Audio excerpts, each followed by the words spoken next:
Hello, I am Pam, and this is my channel, Made by Pam. So, today we are going to continue on Simplicity 8855, the knit overall pattern.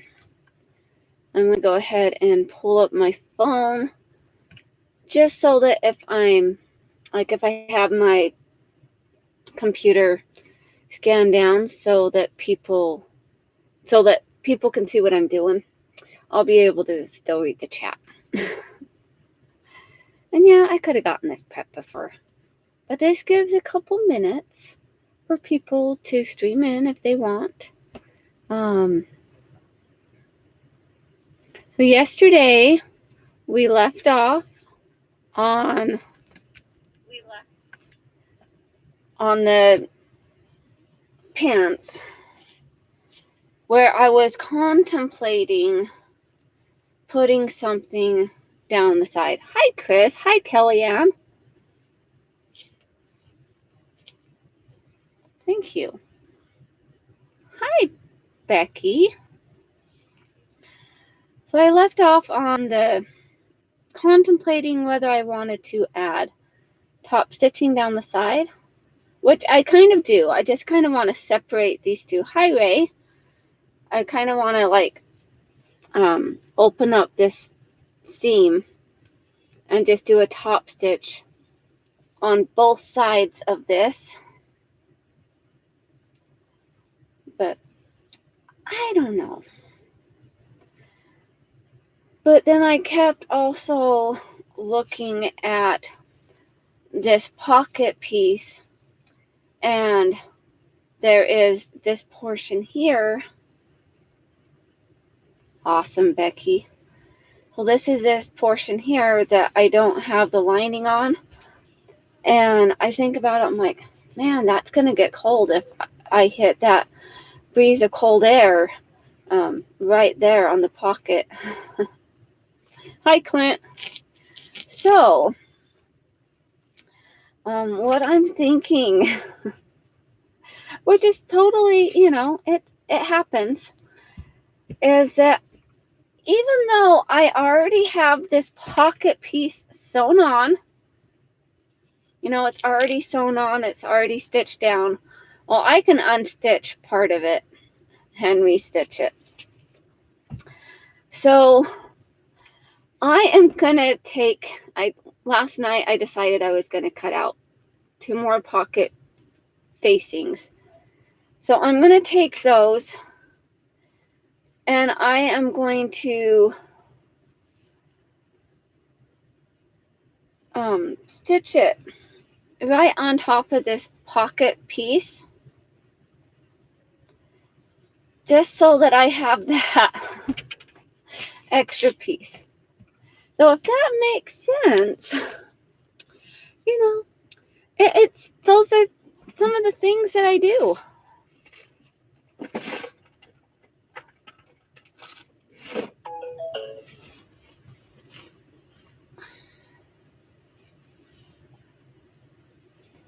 So I'm going to go ahead and just kind of unpick this piece, which isn't too difficult because it was just a regular stitch, just to kind of tack it down. It was like a basting stitch.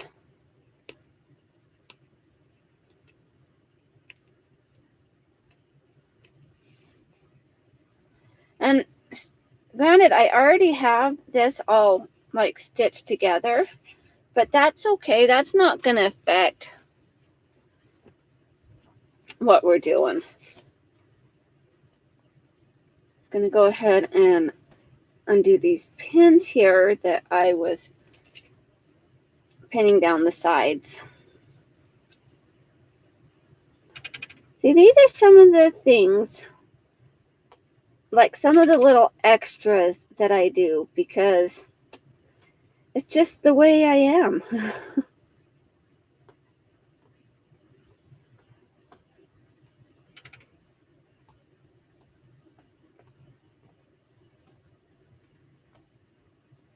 Now these cheetah overalls that I'm wearing. This is my first pair that I made when I was making the knit overalls. And this one I had taken and I cut the pattern piece directly out of a size 14. But I had gotten the size 14 through 22 because I was thinking, well, 14 is the size that I normally make.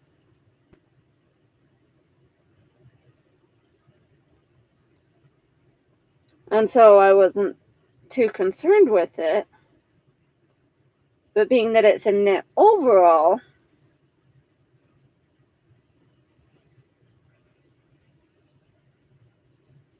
it changes the dynamic of the way it fits, I guess. Yeah, it will definitely make it much warmer.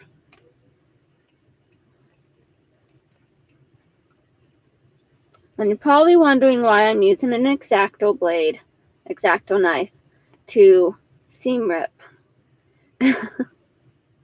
You know, once I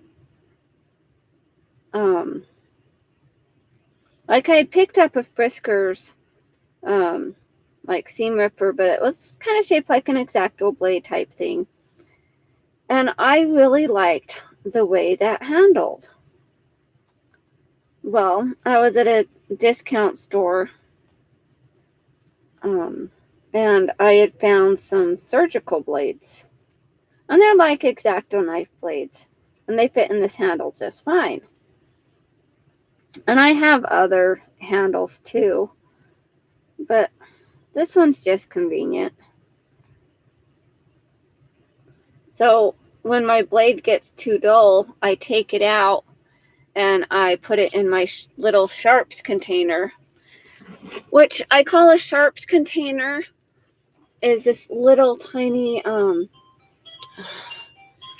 hold on 1 minute. I'm gonna pause you. Well, I'm gonna mute you.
Okay, so sorry about that, guys. It was my daughter, and she had just visited the emergency room in Wisconsin because she hurt her knee.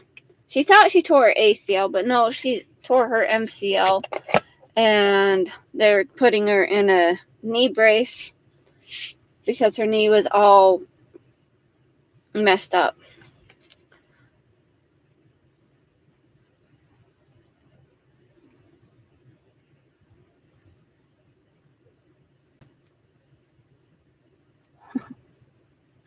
I'm not cutting the fabric, I'm cutting the threads. I could use this, but I find that sometimes this just tears the fabric up.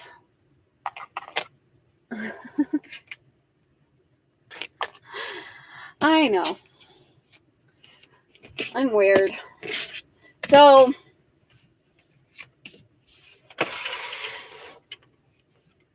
I'm back.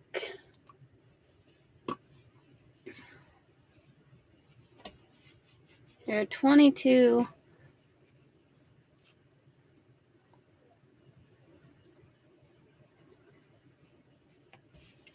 All right, so see, I kind of separated it.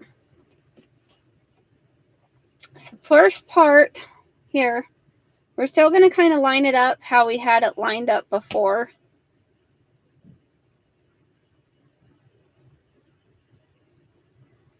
And we're just going to take along this seam section here.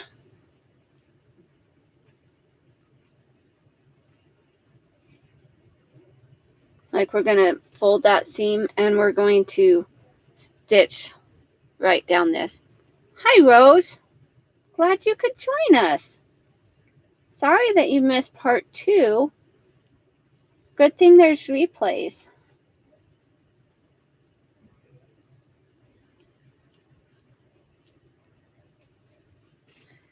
So I'm just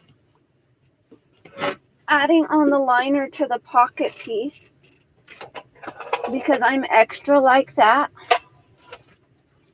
And you know, I could have gone in and done it and not shown you, but I'm like, no, I'm going to show them how I adapt, and it's still going to make perfect sense to me, and it may help somebody else to be able to add something extra to their project, you know. Like, it's like if you're lining something, you're like, wait, I wanted to add that, but I didn't do it. Well, how am I going to do that now? Oh, I bet. So I'm just kind of go along. I'm going to move you a little bit closer. I work with my laptop, so it gives some adjustments. I tried doing things with my phone, and it's just easier with my computer.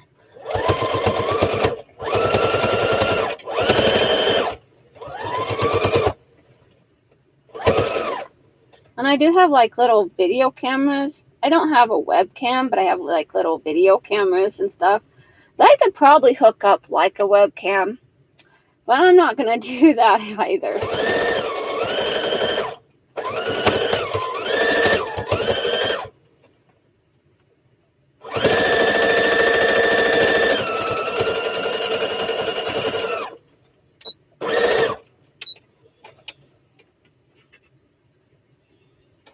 Okay, so as you see here, I've taken and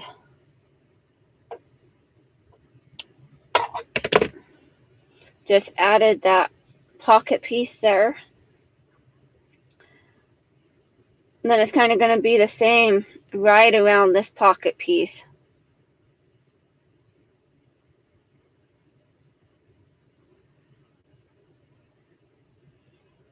So we're just going to kind of take right here.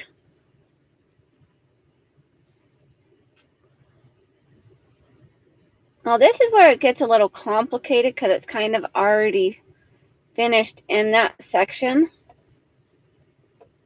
But we're just going to kind of tuck it in, and we're just going to kind of make it work because it doesn't have to be perfect.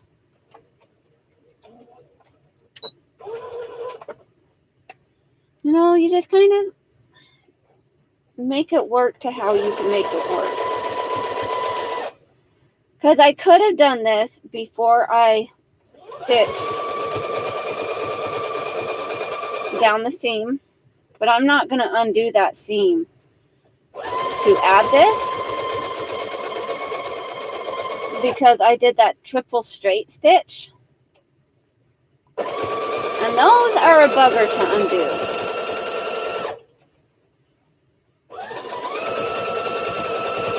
And if I didn't have a seam allowance, I would just be sewing just like straight onto the other fabric too.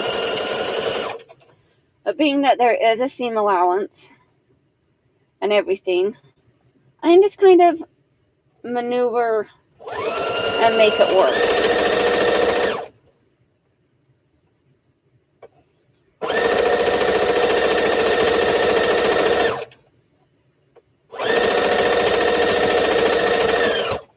Well, that's if you are lining your fabric. Like if you're using a lighter weight fabric that's kind of see-through and you want to add a lining to it, and then like I did on my ones I wore yesterday, I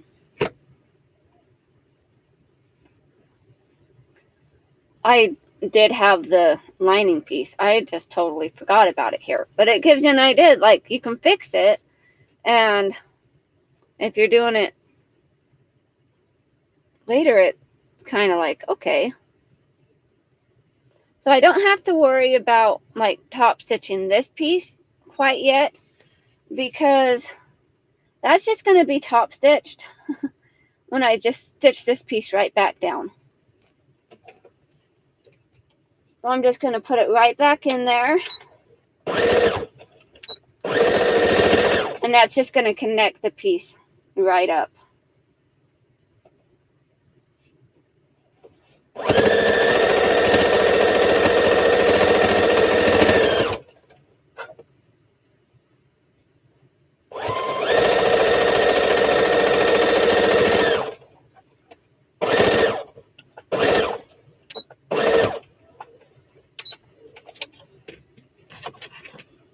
All right.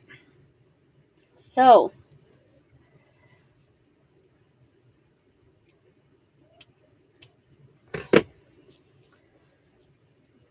we have it all attached. And then when I stitched, I just stitched this seam open. And so it will kind of lead into like top stitching the seams down, because that's what I want to do.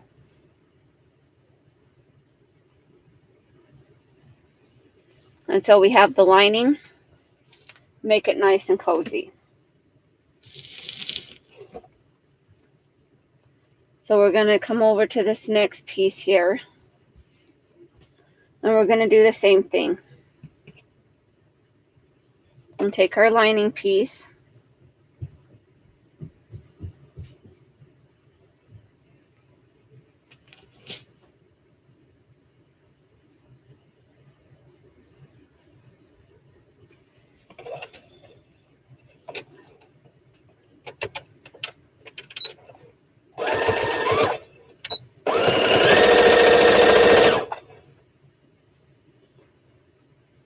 we're just going to kind of stitch it down, tack it in place.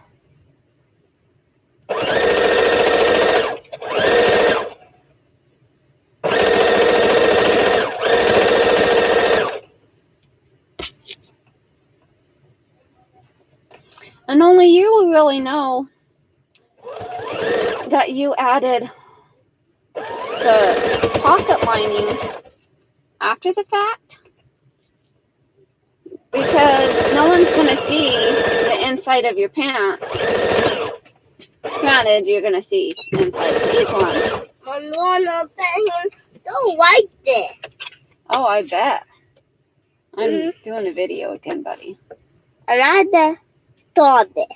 Yeah, it was on the floor. That was from the light. It was on the bed.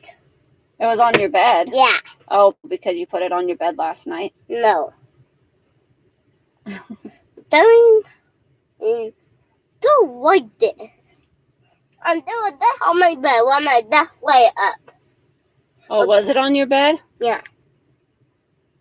And I just picked it up until there's no lying to me. Okay, Mom? I should make sure I have it's on top message. No, do. Hi, Joy. Welcome.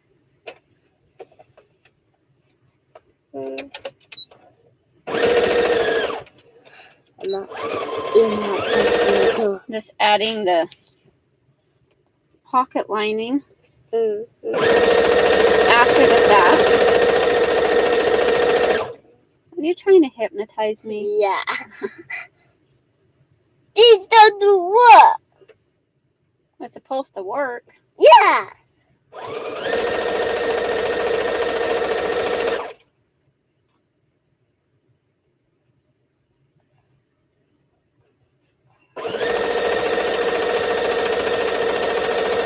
Mom, can I do this one? Rose says she likes your Pokemon shirt. Really? This is Timo, my 6-year-old. Mom. What? I don't do. What? I don't let them told them my whole time. I want it. And I get to and that. And Wobbuffet. And Charmander. And Squirtle. And Meow. And Bulbasaur. I don't know which one that is, and I don't know which one that is. Wait a minute. Those two is the Pokemon. Yeah? And I don't want Pokemon and see the name. I'll look up the Pokemon and see the name. Not right now. Why? Because I'm busy. I'm showing my friends how I sew up knit overalls. What? Yeah, because they wanted to see. Because they have the pattern and they want to know how to do it.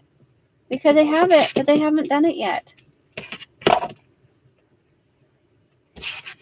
And then you can Pokemon Maybe. and Mom. You teach that Pokemon and that Pokemon. Okay, Take so the this name. is all attached.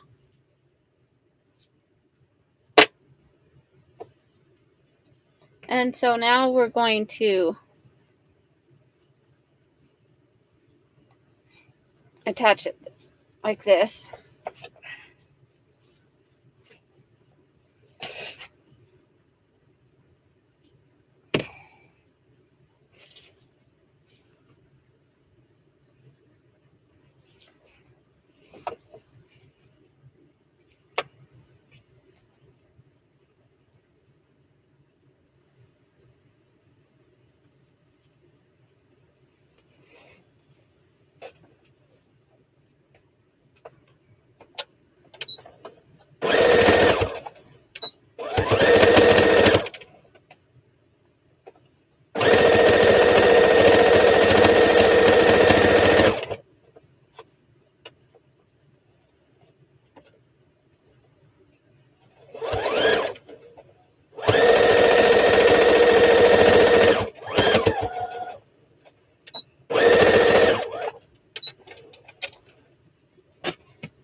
All right.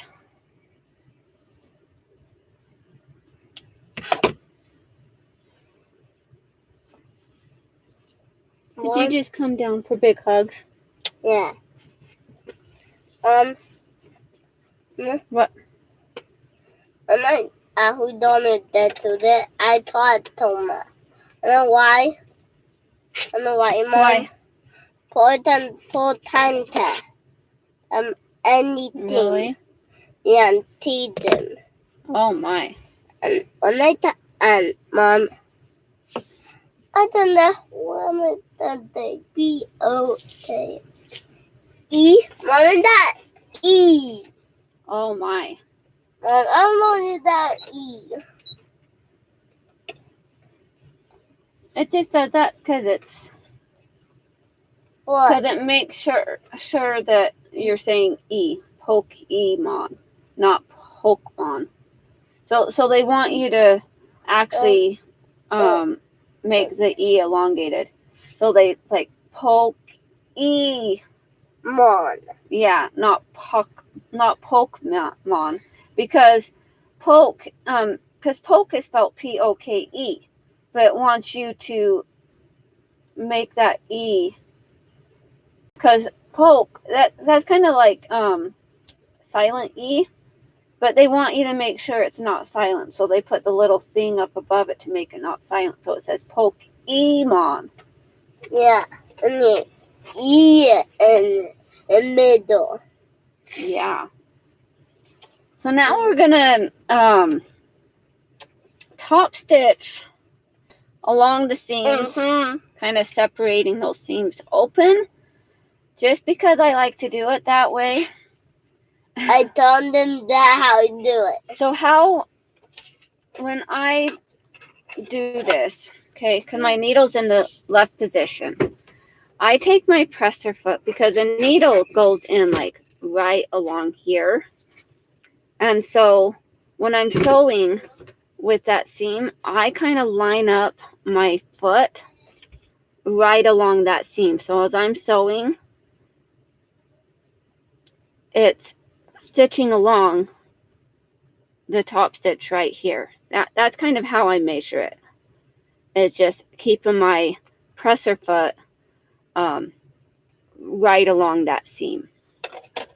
Thought I would show that to you, because I'm sure some people don't explain it well, and it just takes a second. And so I'm doing my triple straight stitch, and I got the stitch length on 3. My tension is just a little over 4, because that's kind of where it's set right now. It's like, I can show you. That's a joy of using a computer, that it has some mobility. Like right here, this is my tension, this is my stitch, and my stitch length. Hopefully you saw that okay. I didn't make you too dizzy and too sick.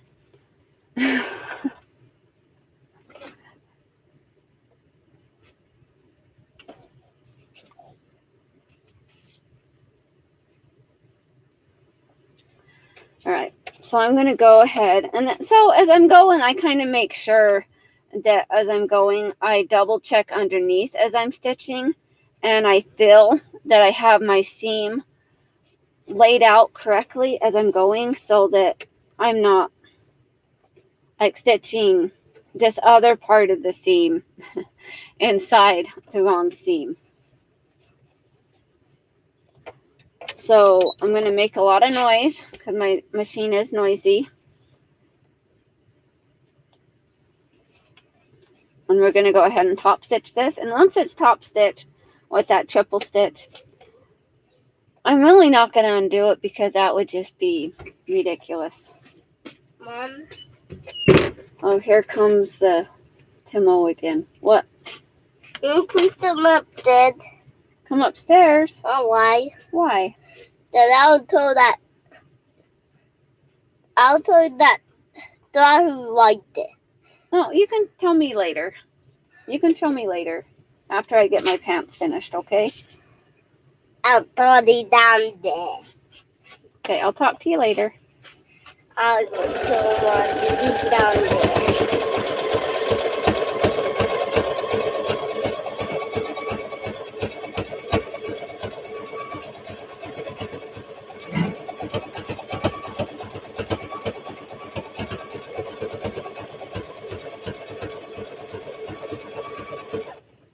Probably should have made sure I had enough thread. Yeah, I think I have enough to finish this seam. I just remembered that I'm still on the same bobbin that I started out with. I want to make sure I wasn't going to run out mid stitching.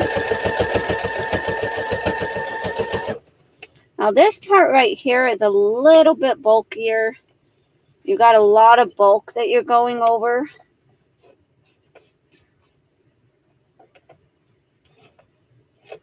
And that happens because you do have that pocket seam, which, thinking about it, hi Dixie, I could have probably reduced some of that bulk by going in and cutting it down.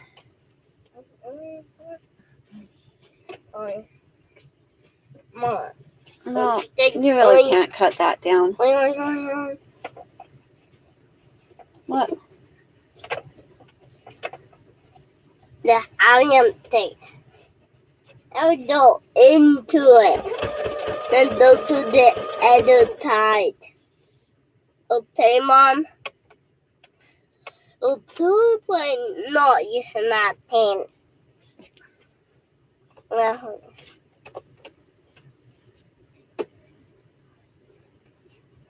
don't know why you don't get it. And that teeny actually inside. So on my presser foot, it has this little thing here that kind of locks it into place when you're going over a bump to make the stitching more even and give your presser foot a little more leeway underneath. So, and I hope I said hi to you, Dixie. I'm pretty sure I did.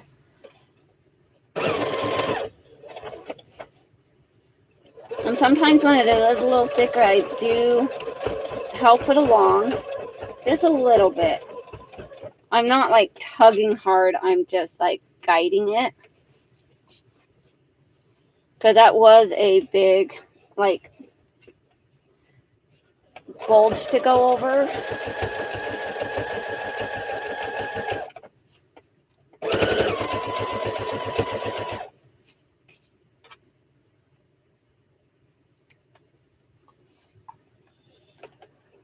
Like I said, I like to do things a little extra.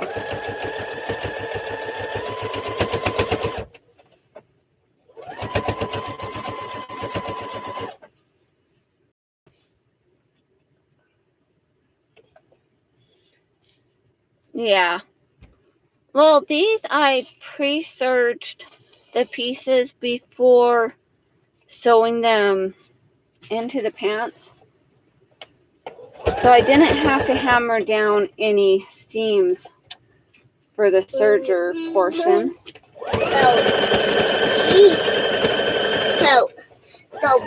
But yeah, going over larger seams, like especially when you're finishing off a seam.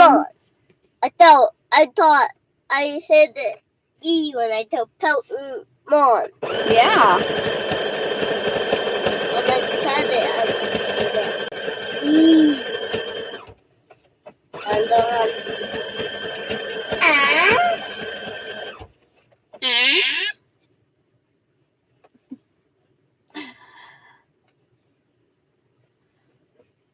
He's really good.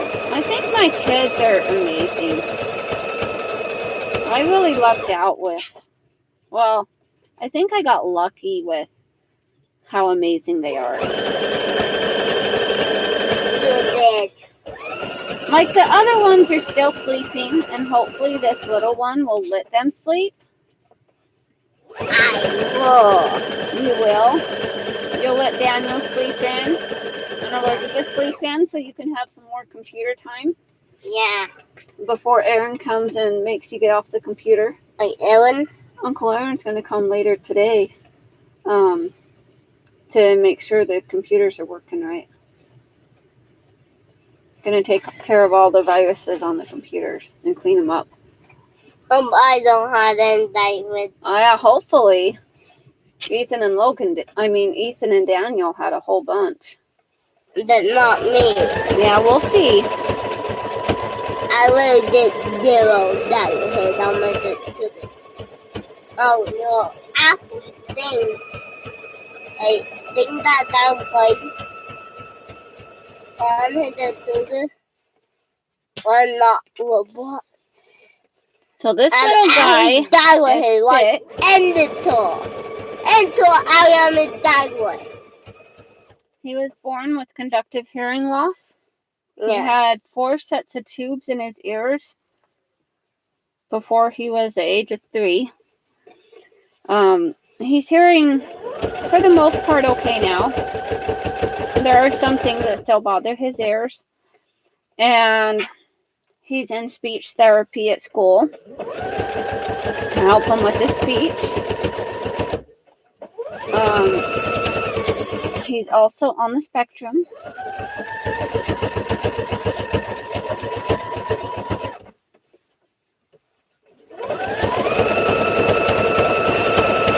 But very high functioning.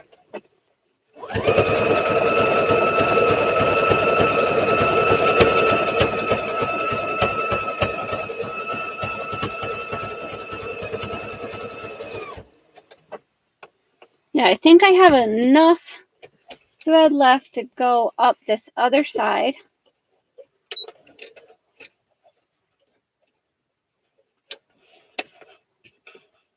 Oh, you do. Mom, you got a lot of thread. Yeah, but I'm talking about in my bobbin, in the bottom. Because sometimes I have to refill that. But yeah, I have a lot of thread up there, huh? Yeah. I have a lot of thread everywhere, you know that? Is that a shock? I have lots of fabric too. You know that. So what do you think of all my fabric? Do you think I have enough fabric? Yeah. Run that. I have enough? Yeah, you buy a lot more. Say no buying more? Mommy, you buy some more. The entire room down there will be all filled up. Oh, he says if I bought more, my whole entire room would be all filled up. Yeah. Yeah, so I gotta stop, huh? Yeah. I think I'll be good now. Yeah. Yeah, buy any more. We have to come in and take them. Boss and Mom. Who would have to take some? You have to buy them more. And the whole time put up. We have to take them. Yeah. And the Mom. That was you have to do. Yeah. Okay. Do you need a tissue? Yeah. I might have one here for you. There you go. Thank you.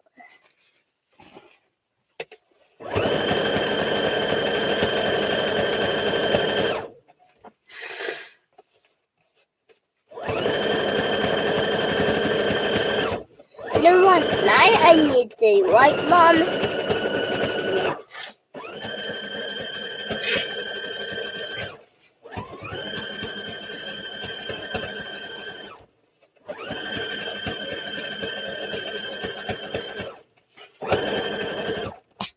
See you later. See you later. Love you. See you later, Mama Brother. Okay. He said, see you later, Bob the Builder. Oh, did they? That's cool.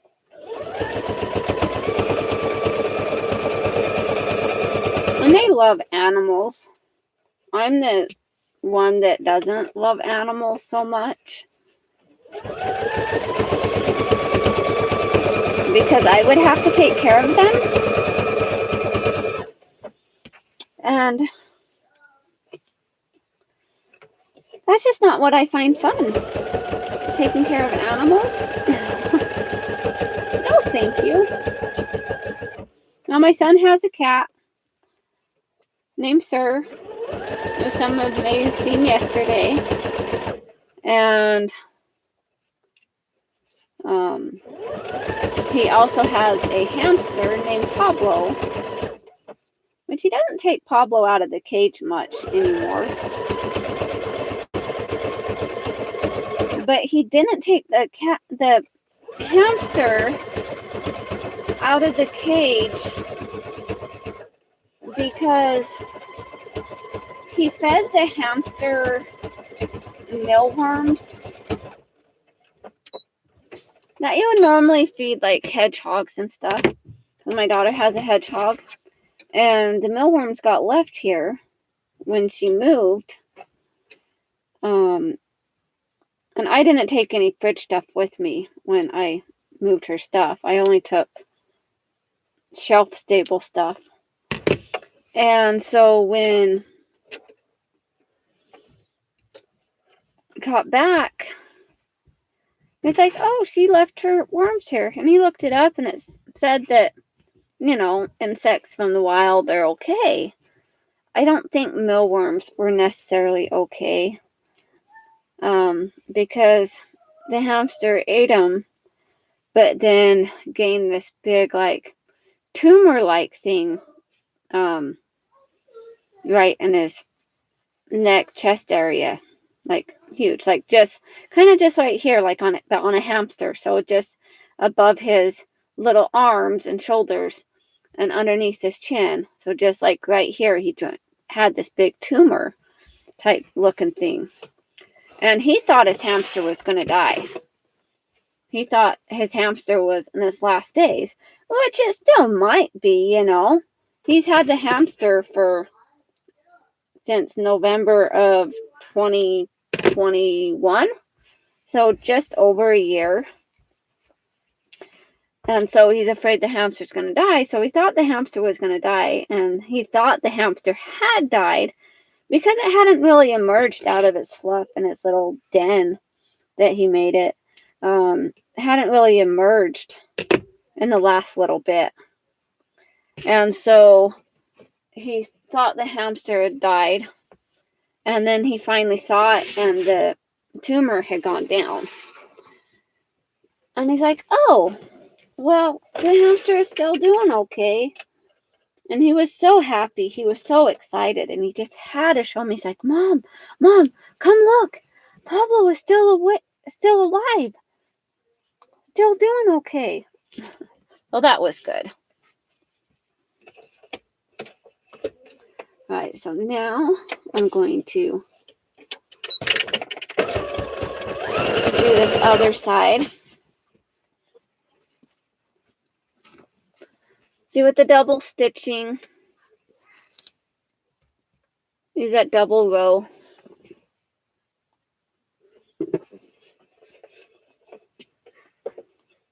Sometimes I just kind of like the seams, you know, laying flat. You know, and if it adds a little decorative stitch, that's cool.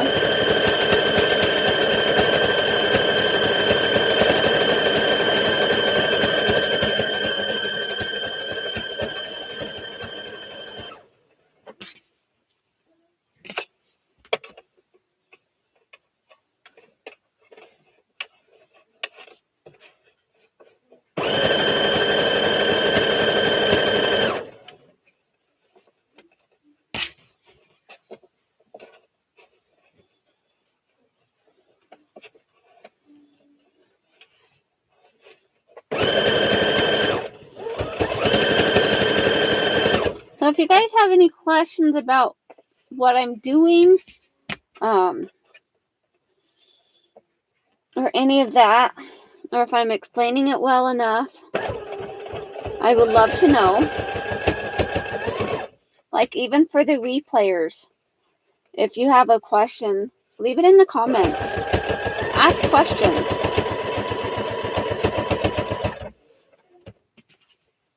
I do read all the comments. I don't always remember all the comments, but I do read every single one.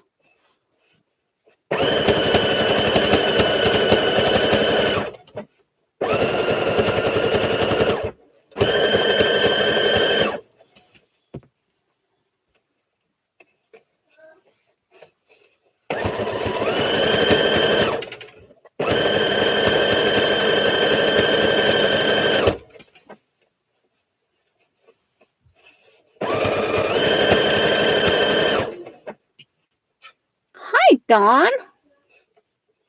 So great for you to join me today.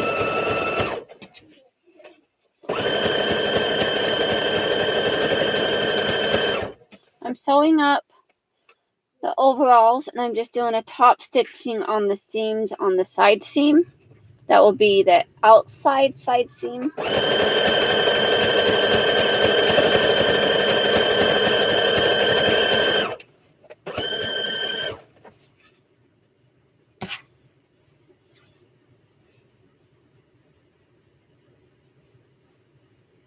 Oh, that's good, Kel. Oh, are you having spaghetti for lunch? Well, I know it's about your guys' lunchtime.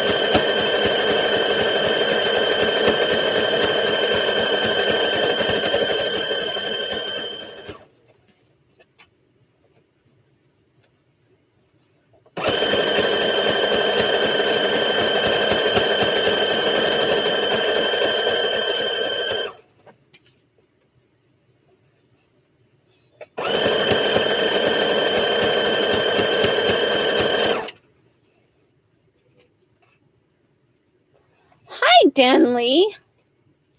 Welcome, welcome.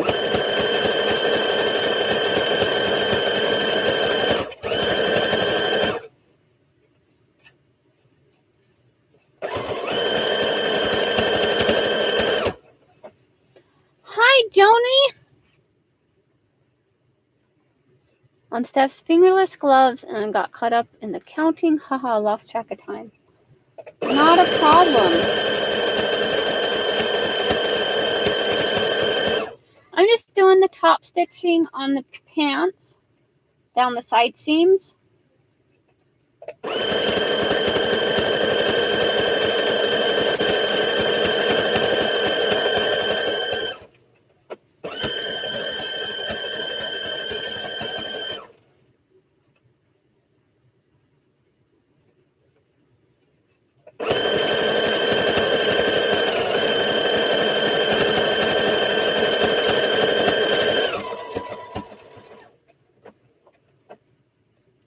I might have enough thread to go up the other side. I'm hoping. I'm playing thread roulette. Trying to see how far I can get before the bobbin thread runs out. So what I've done so far is I have decided that I was going to add the lining to the pocket facing. So when I'm wearing them, it's just going to have that extra coverage there where it didn't have it. And oh, fun, Donna. I hope you get it started. Good luck with that.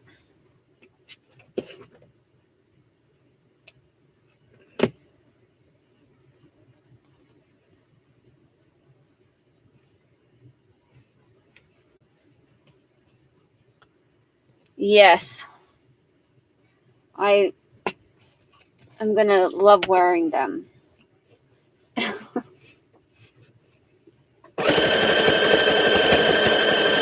It's going to be like a pair of sweatpants. Hi, Lizzie. No problem. I like to do that same thing. Like when I watch people, I'll be sewing. And granted, sometimes they're not sewing. They're like coloring or they're talking about their books or doing other paper crafts. And I just sew as I listen and watch.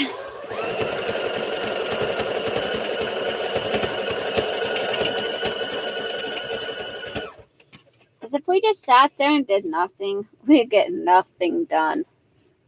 Sitting there watching YouTube. And sometimes I do that. I sit and vegetate and watch people all curled up, and I don't get anything done. And granted, I'm down here, I'm contemplating, I'm thinking about it, but all I do is sit.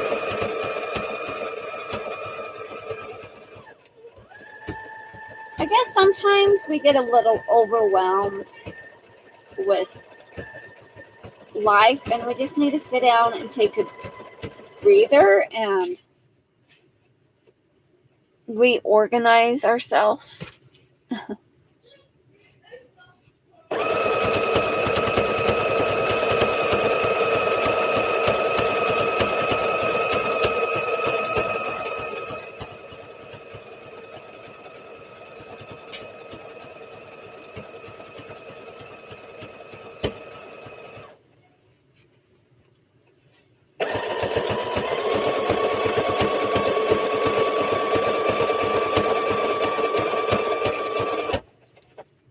You know, I'm going to try my hand at doing some Barbie doll clothes making. I have a pattern, and I went on Nez Lover's live last night. I was kind of, wanted something different. And they paint and draw and stuff. And so I went on their live. And I said hi. And she's like, hey, I sent you a comment with my email in it. And I think I'd seen that comment, but YouTube does not let comments that have email addresses in them unless they're from the person that the channel belongs to. Now, the person that the channel belongs to, if it's your own email, you can put that in there, I think. But they don't like in the comments, in the public comments, for people to put their email addresses or even their addresses in. Hi, Faith. And so I think YouTube took that comment out. And so I don't have their email address, but I think they had left it. I just don't have it anymore. And I tried to get it from her, and she just wasn't seeing my comments in her live after I said goodbye. I think she just kind of ignored it. And so I need to go back in and ask. But I'm thinking, because she wants some little Barbie doll clothes made for her daughter, because her daughter has some Barbie dolls, and she wants me to make these little tags that say made by Pam on them. Just so they're kind of in there, so they can kind of see, like, this little tiny miniature tag to go in this little tiny dress or whatever I make. And she's like, that would be kind of cool to have these different outfits from a fellow YouTuber make for her Barbie. And I actually have a Barbie doll pattern that I picked up. I think I thought it was for a big person or something. I generally wouldn't pick up a Barbie doll pattern, but I think I picked it up, and I'm like, you know what? This might come in handy. So I have it somewhere among my patterns. I have a lot of patterns, so I'd have to go through. But yeah, so that's one of the next projects that are on the agenda, that I will get to eventually. I don't know when, but eventually. Oh yeah, that'll be fun. I can make little Barbie doll clothes for Dee Dee and her Barbies. That would be fun. All right, back to sewing.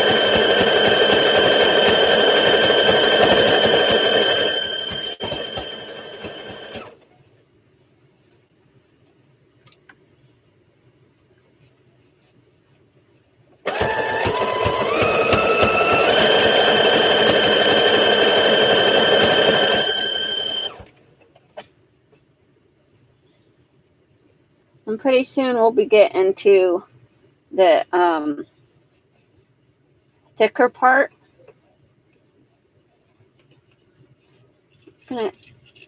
This pocket keeps trying to become misplaced, so I'm just going to take a pin and pin part of that pocket so that it just kind of stays put.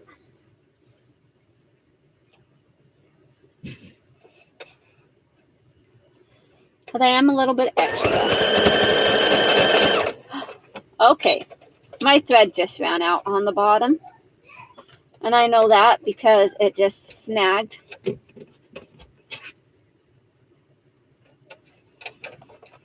My machine does. Well, I don't know if the thread actually ran out. But sometimes the excess thread kind of gets caught up in the machine.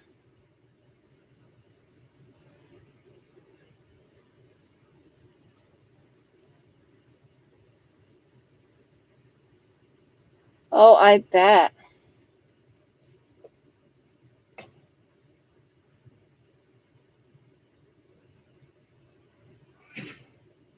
I'm wasting thread, I know. It's just a small little bit. But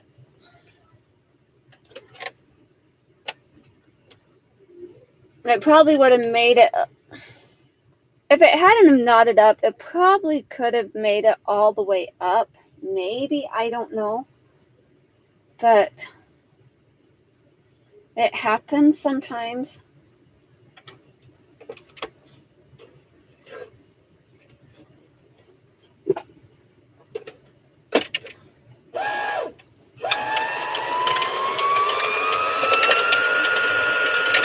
But I still got lots more sewing to do. So, gotta fill up that bobbin. You're welcome, Faith. Yeah, I probably should have. You know, I still could.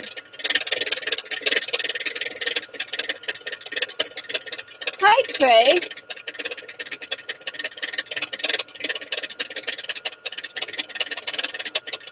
I'm doing good, Trey, thanks. Oh, and as I let my bobbin overflow, it's okay. It's not too bad.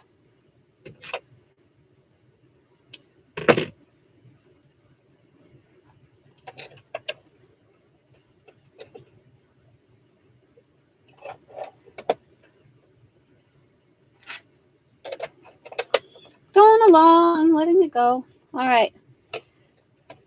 Now I got to rethread the machine.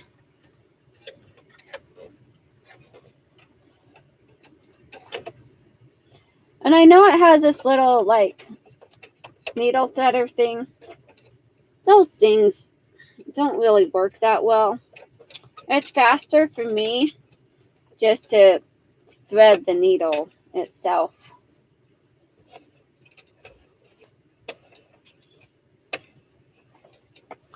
Then we'll just kind of start a little bit before I had issues.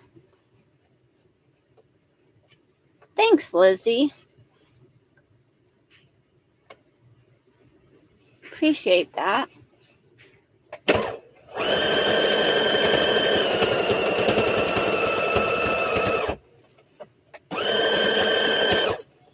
I figured doing a sew along.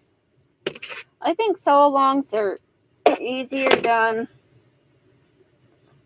on stream, like on live stream, than recording and then posting. Because if I was just recording this and then trying to edit and maneuver, it would never get posted. So doing it this way, it actually gets posted and then it's out there. And it works.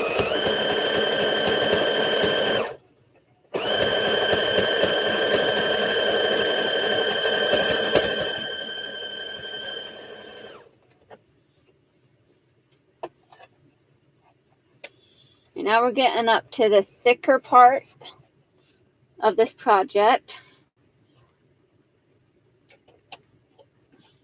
I'm just going to go ahead and switch my foot.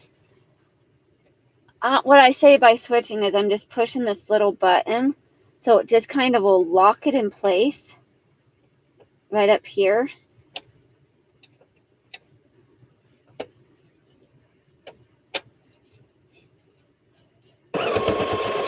So while I work over these bumps, it gives a little more maneuverability. So it actually will stitch it.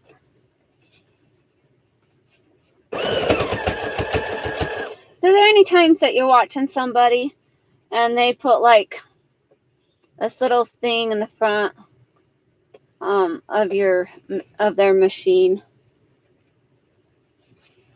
Well, that's kind of what that little button is for. It's kind of like the little lever to position it.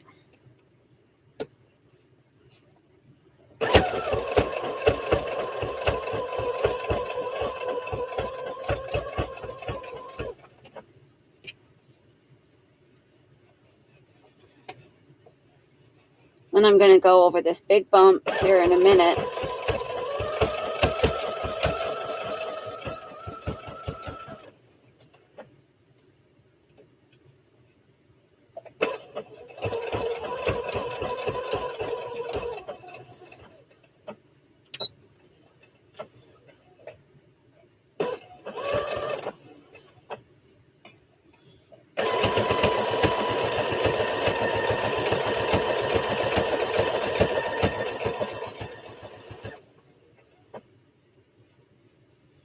it did it really well.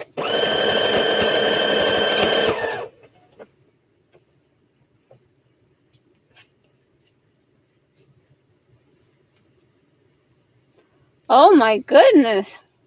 I hate when that happens, Becky. When your fabric gets all knotted up when you go to dry it. Or it makes a big, huge ball in on itself.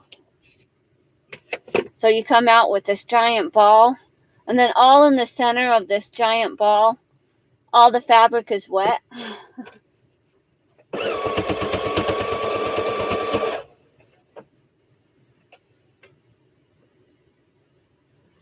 Oh, I bet.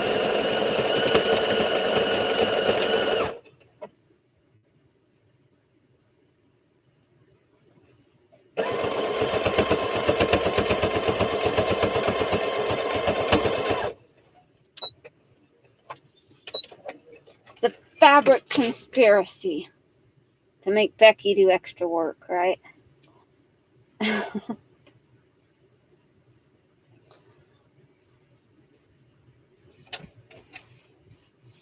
Okay, so I have that all top stitched. That was my little bit extra. Nothing that I really needed to do. It's just because I could, because I can.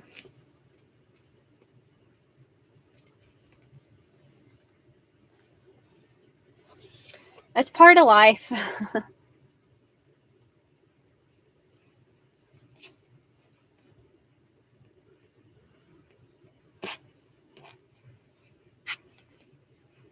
I'm sorry for your loss, Trey. I know that's hard. My sister passed away from an aneurysm in 2016 also. She's been gone for 7 years. And I miss her every day.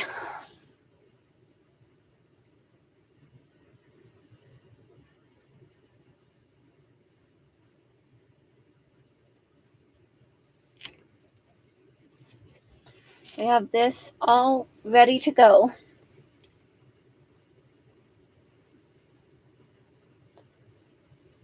Yeah, I understand that, Trey. So yesterday when we left off, I was kind of in the conundrum, like, do I want to add a trim going down the side of the pants?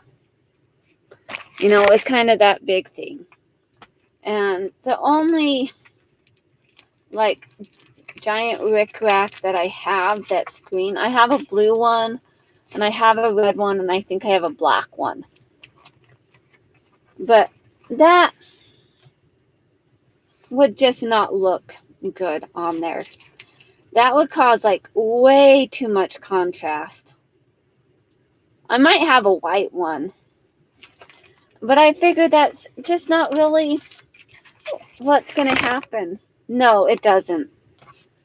And I could do something like this.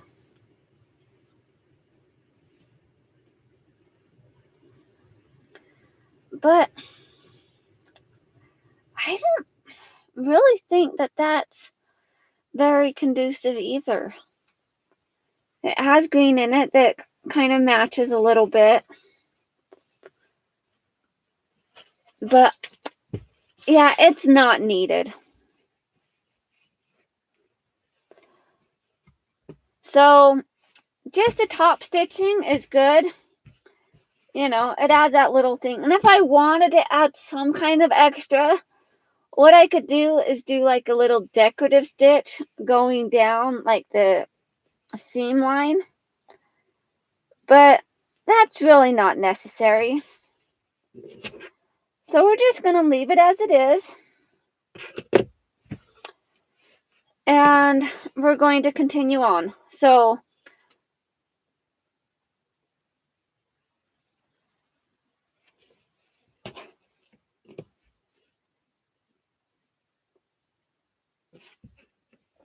this next portion, we're going to take and sew the inseams. Now the inseams are the seam on the inside of your legs.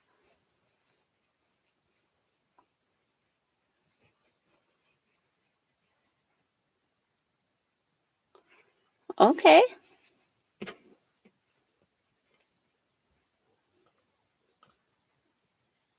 Gonna send me little doilies and stuff. I know you did send me some kind of trim, but it was just a small little piece. That was really cute. I think it was out of the same thread that you made that one out of.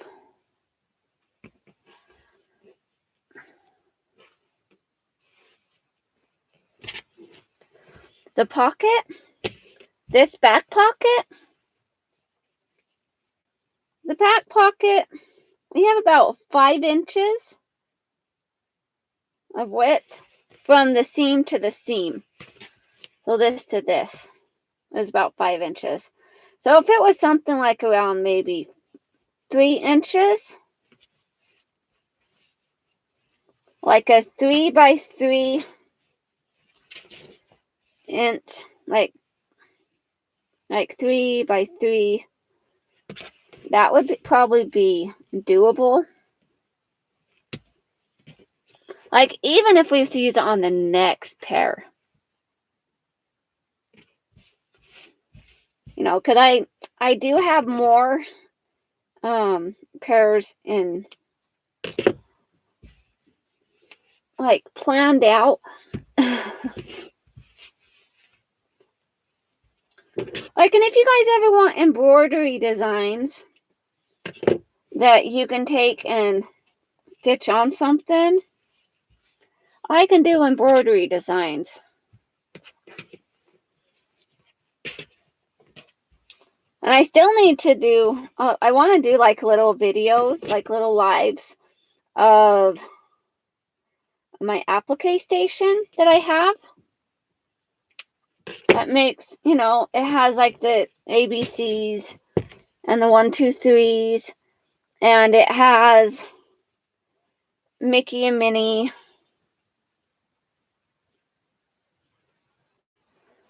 Oh, you know me, Becky. I love overalls. I know overalls are not for everybody, okay? But overalls, since I started wearing them, have been my go-to. Now, my first pair that I made, you know, I still wore other pants, you know, intermixed with what I had, because I only had the one pair. Then I was like, man, I really just need to make more. And so now I have over 20 pairs. And I just kind of rotate them through. And not all of them I wear, because there's some that I like better than others.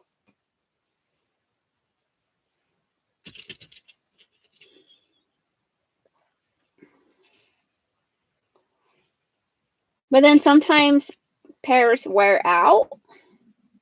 Like I had a brown pair that I made, and I loved wearing them. But the fabric, it wore out so fast.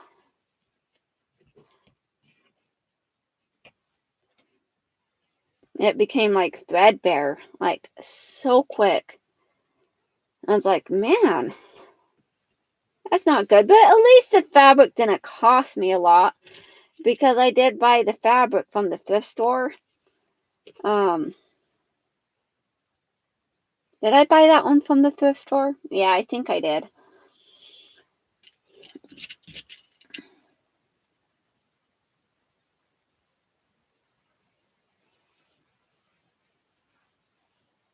Kellyanne, I can make you a pair. I'm going to make you a pair of knit overalls. Just give me your hip measurement. Like, not like the standard size in, like that would be on a pattern. Give me your hip measurement. Take a little measuring tape. I'm sure you have one somewhere. Like even, I don't know. And if you don't have a measuring tape, take a piece of string or something. Or a piece of yarn, or a piece of something and then lay it out and measure it with a ruler or something. So, but if you have a flexible measuring tape like this, just take and measure your waist, like the widest part, and go around and send me that measurement. I will make you a pair. I made Joni a pair. So give me the measurement and give me your height. That's all I need. Just give me your hip measurement and your height. And I will make you a pair of, yeah. So just for the knit overalls, the most important measurement is just your hip measurement. Because if I was going by my waist measurement, I'd be sewing up a size 21. But go by your hip measurement. Tell me what your hip measurement is. And I will make you a pair, Kellyanne. Just like I made Joni a pair. Joni loves hers.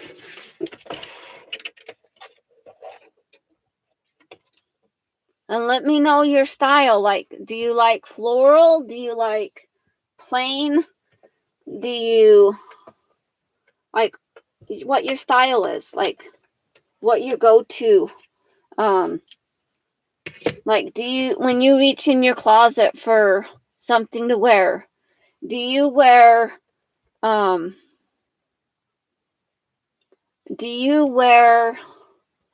designs that are floral? Do you wear bright colors, dark colors?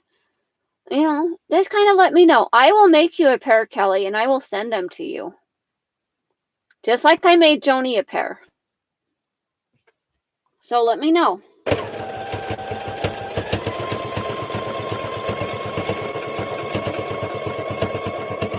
And don't worry about it putting me out of fabric, because believe me, I have so much fabric, you would be shocked.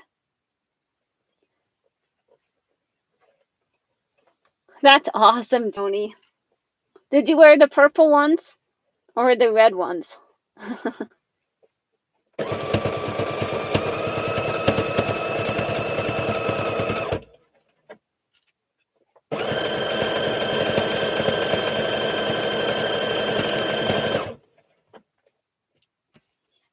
What I should have done is made Kelly, Joni, I should have made Kelly, your daughter, a pair too. Would she wear them if I did?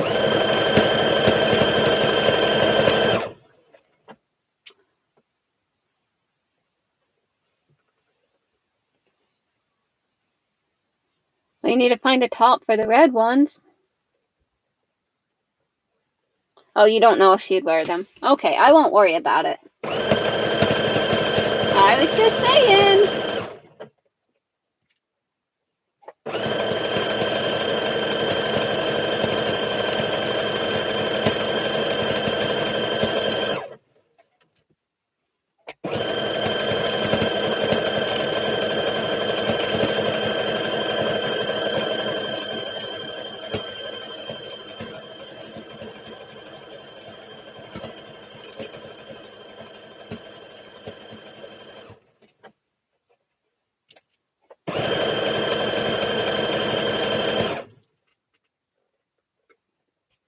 Okay, so I'm going to write this down so I don't lose that.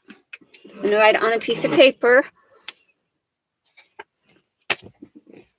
Best to write it down. But I'm not going to use that because that's a fiction pen. Use an actual pen.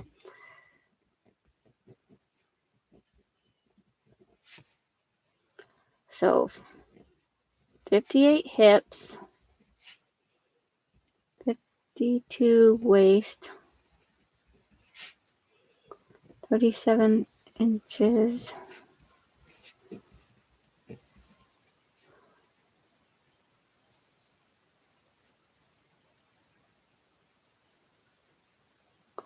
Okay.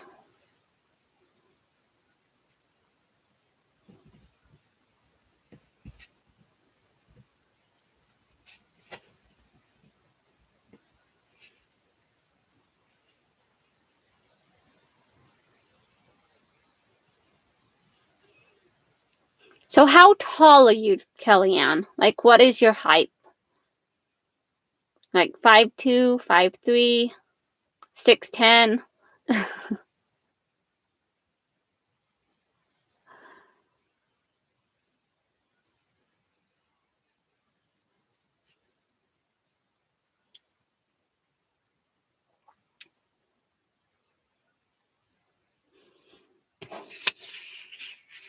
But yeah, I will find something for you, Kellyanne, and I will make you a pair.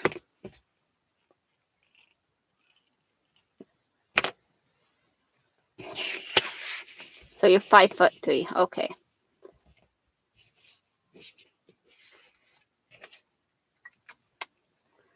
Yeah, I can accommodate that. So I'm about 5'3". So are you measuring from your hip down, like your outside of your leg? Or are you measuring from the crotch down to your ankle? Because that makes a difference if it's from the crotch to the ankle or the hip to the ankle for your legs. Because that's a totally different measurement.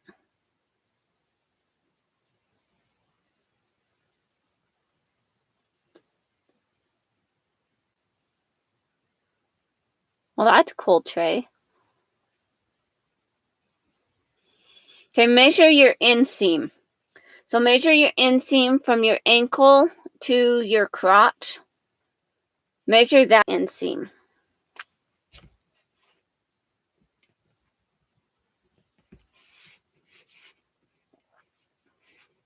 That'll help.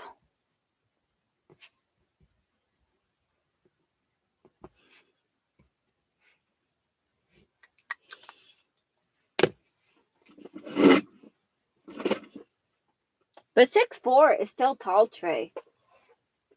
My husband is 5'6".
Well, that's fine.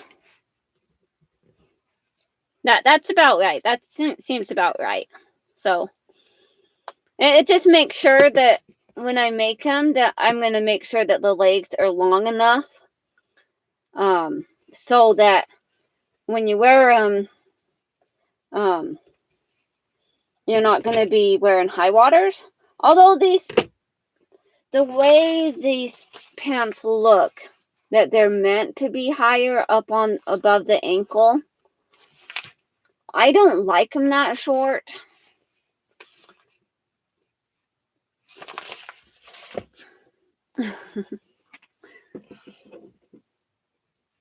Like this length, this inseam is 28. Just from here to here is 28. And then you add that cuff, which adds just a little bit extra. But when you do go up in sizes, it does change the overall amount, but not too much. So we will make that work.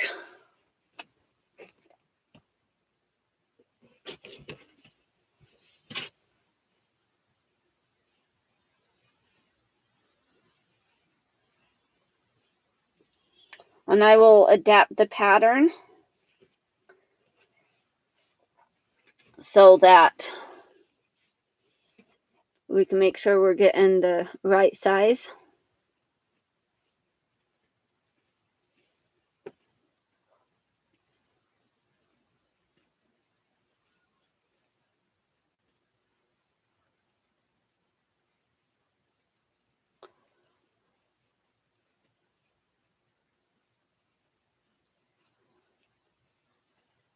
Such an angel to do this for me. Thank you so much. You're so welcome, Kellyanne.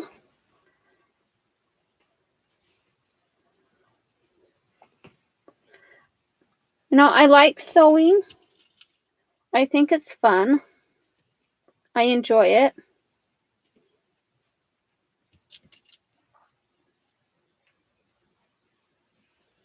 All right, see you later, Trey. Thanks for stopping by.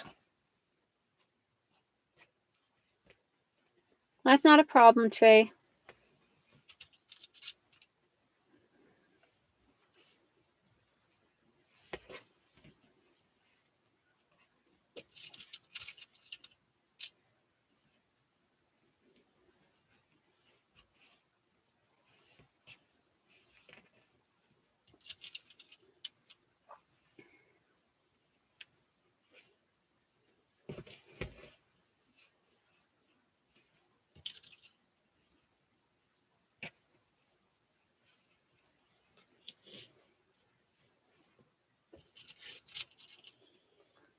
All right.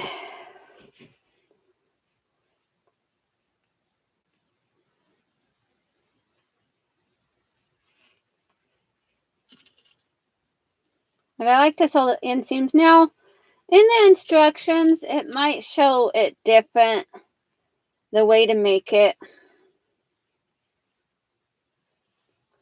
But I'm going to sew the inseams, and then I'm going to add the cuffs to the bottom, because the cuffs are a lot easier to add when you're not working with the whole amount. Okay. Yeah, the thing is with ready to wear clothes, not ones that you're making, the sizing is a lot different than the sizing for making it yourself, like the measurements and stuff. So I can go to the store and buy like a size 6 or 8 because my hips are only like a 36. I make them on a pattern and I make a size 14.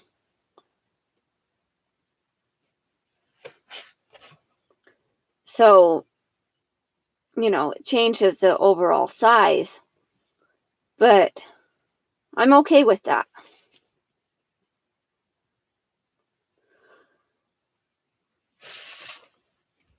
Oh, man. You know, I haven't been awake very long, but that was a big yawn. Not like that you knew that.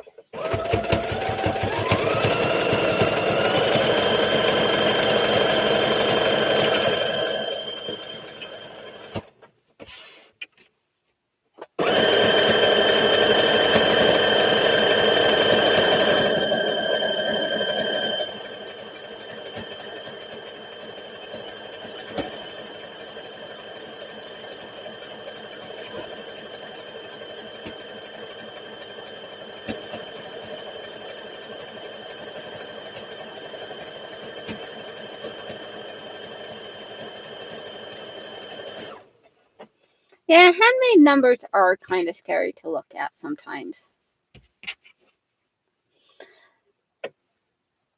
So,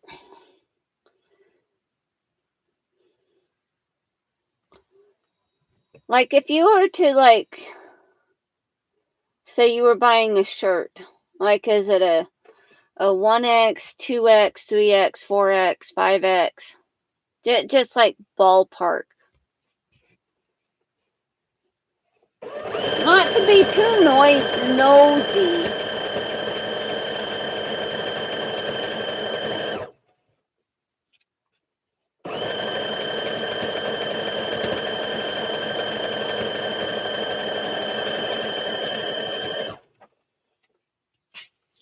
I'm just kind of curious.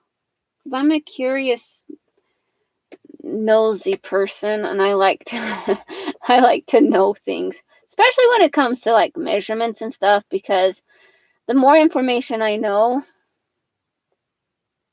Okay, well, that's not bad. I just got done making a 5X denim jacket for a friend, so that makes sense. Okay.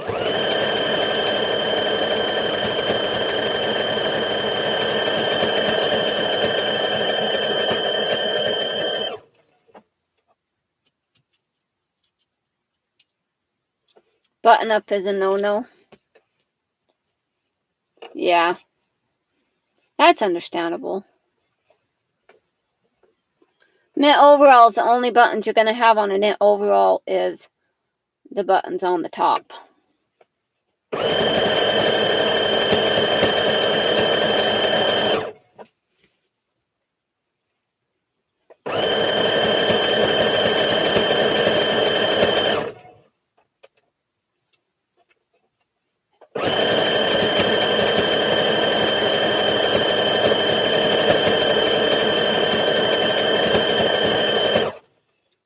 And the thing with making it for someone and knowing where to put the buttons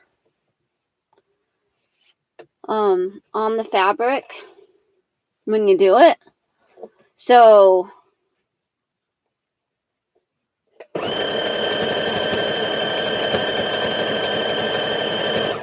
I could do everything else, and then you could just add the buttons on the straps on where they go. Or I could add the buttons, and if they're wrong, you can always just put them in the right position.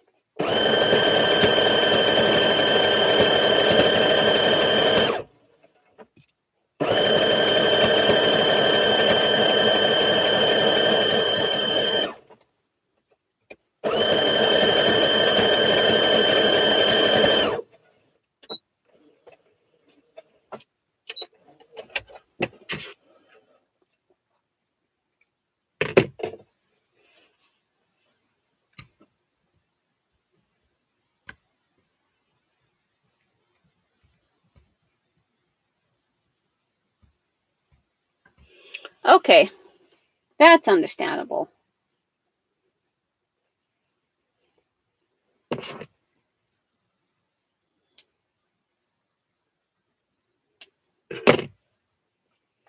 I understand that.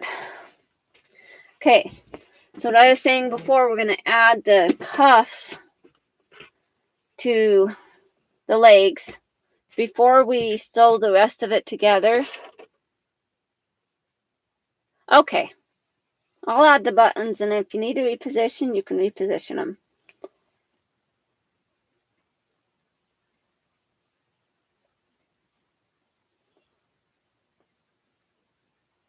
Well, there's a marking here, a marking there.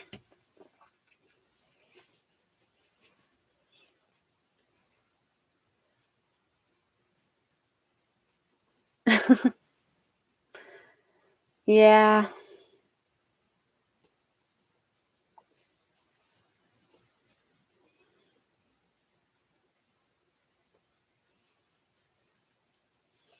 So what I'm doing here, so I have my notches here, and I have my notch here, and so you line those up, because there's only like one notch around the bottom. So you line those up and place them together. And then with this other seam, it's going to kind of line up right with that piece. So you line those up. and pin it together so it stays where it needs to stay.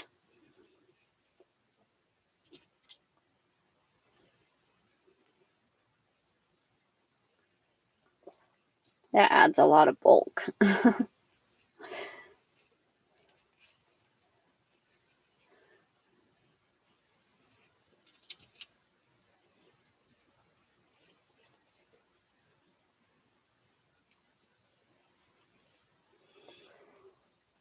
So when I'm doing the rest of this, after I get those things lined up, as I'm going around, I just kind of stretch the cuff a little bit so that it's going to be fully where it needs to be.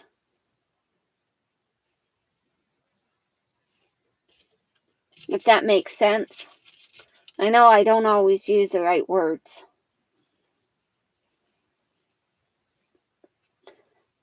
But maybe I'm using words that are helpful. I don't know.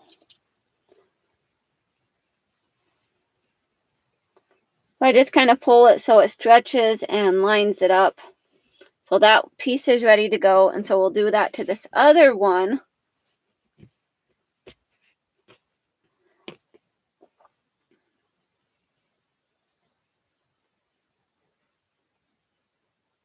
I have my notches here. Turn that so we see the notches. So basically when you have your cuff, the seam, like this seam, is going to be facing the inside seam of your pants.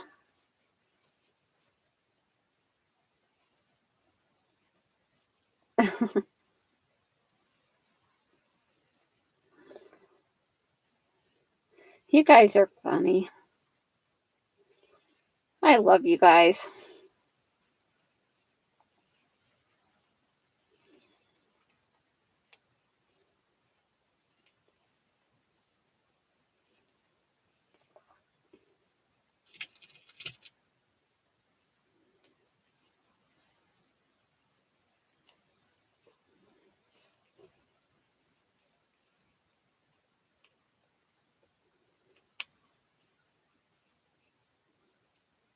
Like when I make dresses for Project Dress-A-Girl, it really doesn't even affect my stash because I have so much fabric that I'm like, oh. But then my mind goes wild and I think of all the possibilities of all the different things I could make. And I start going through fabric and it's like, oh, this one would look great. Oh, this one would be awesome. And then I get kind of lost in that world for a little bit. Because I love looking through the fabrics.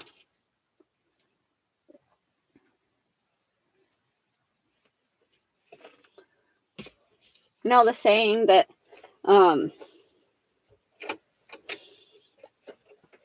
being a seamstress, like sewing fabric, it's a whole different hobby than collecting fabric.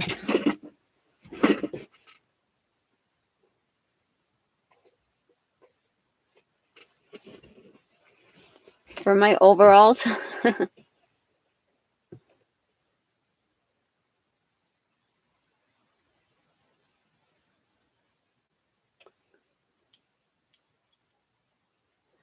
So give you the measurements of the pocket before you fold it into the stitch. So like the pocket piece that I used. So this pocket piece, like before any of it is stitched together. So the pocket piece is like 7 inches by 8. So it's like 7 by 8 is approximate. It's just a little bit smaller.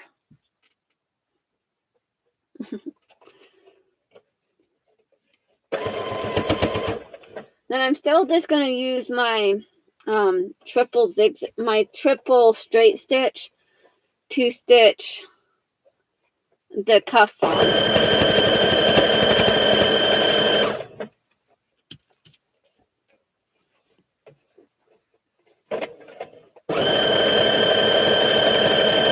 Because a cuff, it is going to be stretchy, so you want that triple so that it has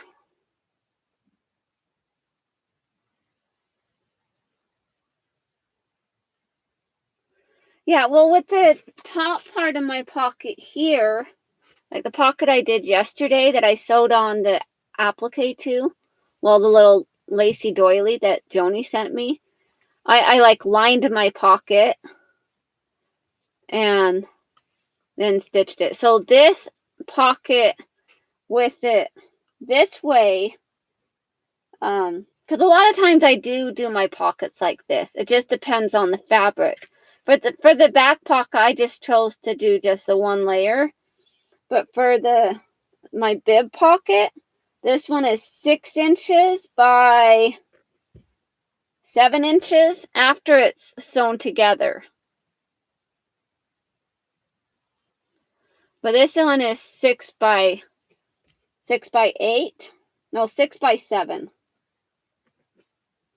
Well, this one's 6 by 7 after I have that sewn together.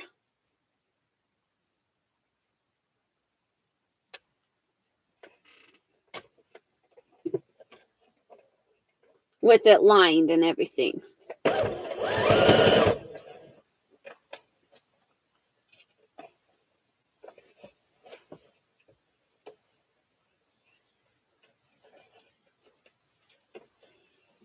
Yeah.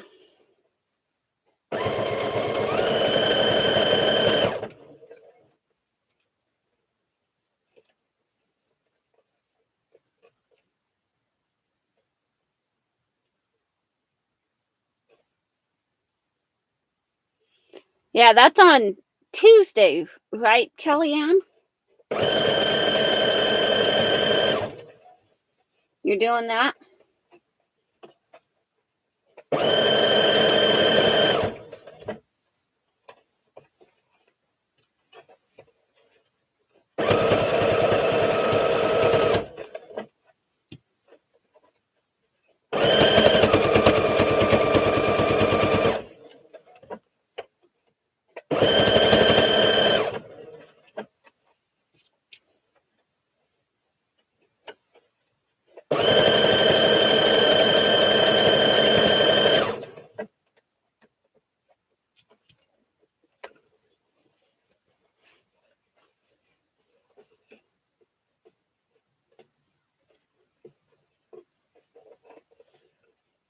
Now, sometimes that happens, Joni. It's crazy.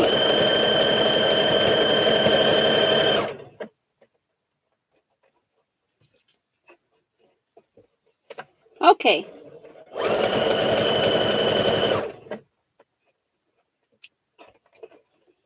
Not like we'd really know if you weren't here if you didn't say that.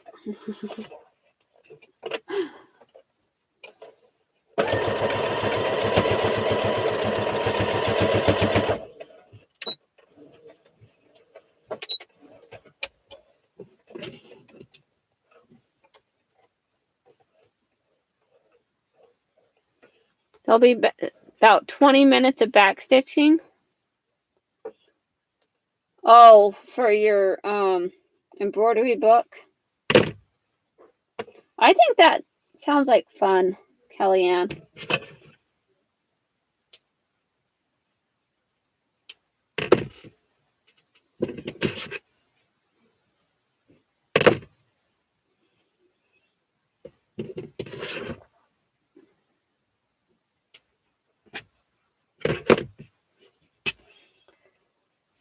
Okay.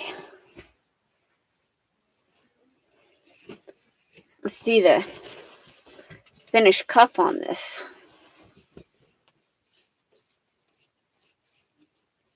Cuff is all added. And you're okay with cuffs, right, Kellyanne?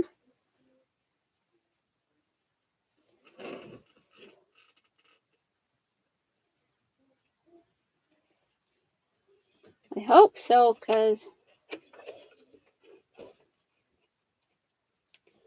that's my preferred way on these.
Now with this piece, I'm not, well, I guess it's kind of the 5/8 inch. I'm just kind of going along the edge. But I guess not all the way. Yeah, I love cuffs.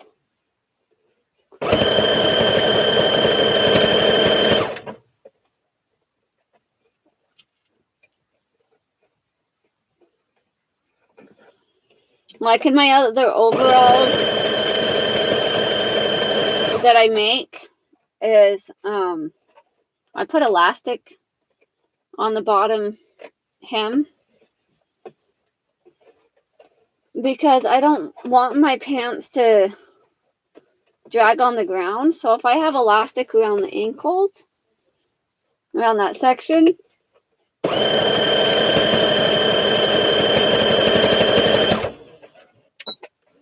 granted, it makes my pants look like parachute, like balloon pants sometimes. But it's okay. I'm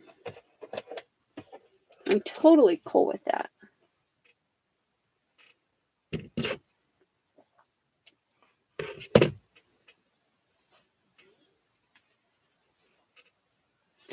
It's my style.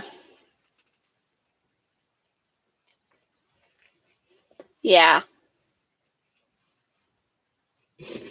That's understandable, Becky. And each to their own, you know. There's nothing wrong with not liking cuffs. So the next step we do, so we're going to leave this one like this. We're going to take this one and we're just going to slide those in together.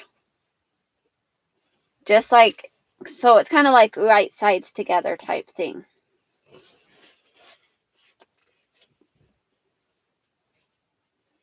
I'm going to line up the crotch seam there.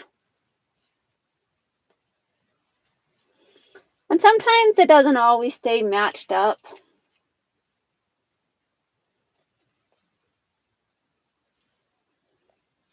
And sometimes it matches up perfectly when you sew it up.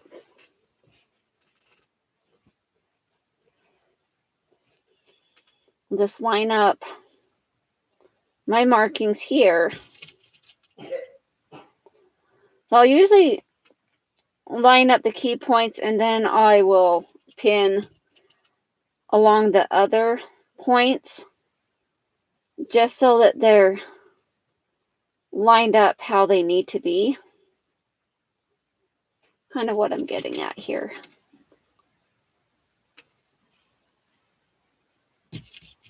Then my notches are lined up and my seams are lined up. And sweatpants. Yeah. Jeans and regular pants, regular hem, cuffs and overalls, yeah. Well, cuffs, like sweatpants and overalls, yeah, with cuffs.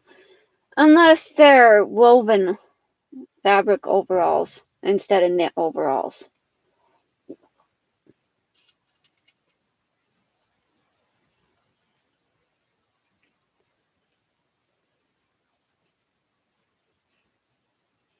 But that does make a difference.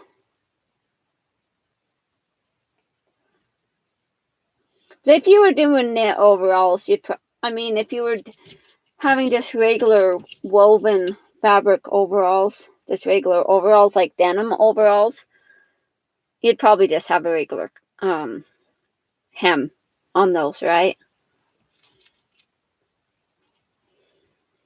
For me, I like elastic, but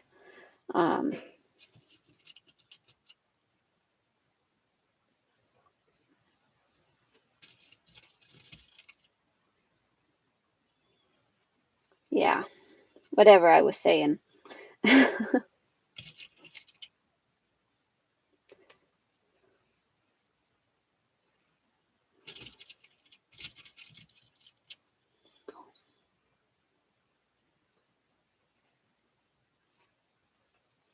And I'm going to go ahead and pin open these seams. Just so I don't have to fiddle with it as much when I get to that point.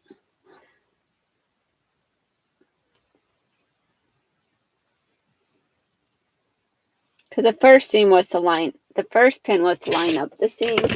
Other two to just kind of hold the seam open. Right. And then we're going to go ahead and sew this at the 5/8 inch seam allowance.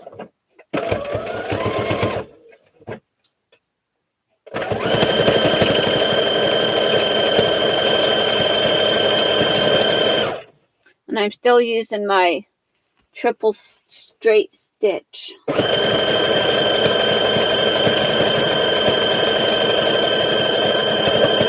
It's a tongue twister, that one.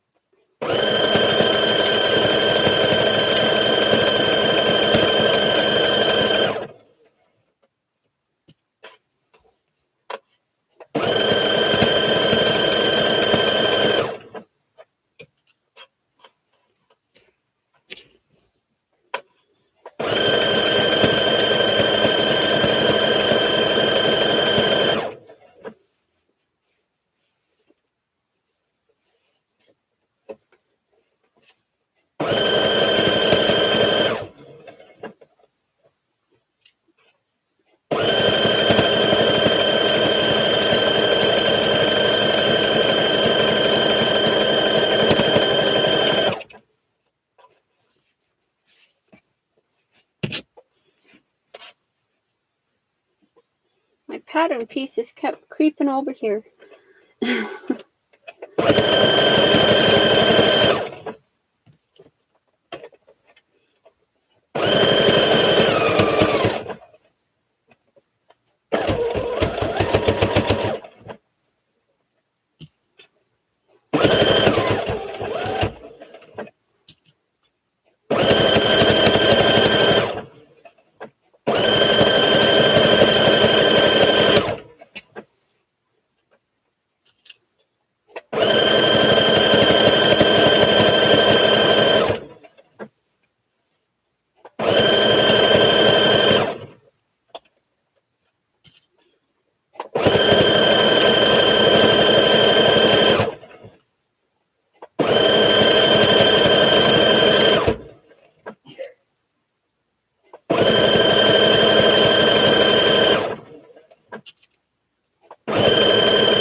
Oops. Push the button one too many times. All right, so we have that all stitched up here. I'll trim some of my threads here. All right. So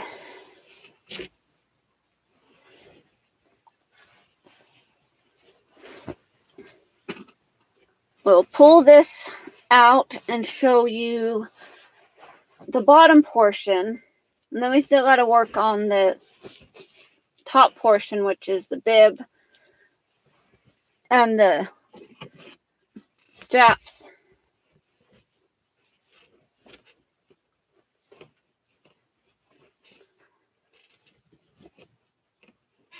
Okay, I'm gonna lift you up. So here's the pants.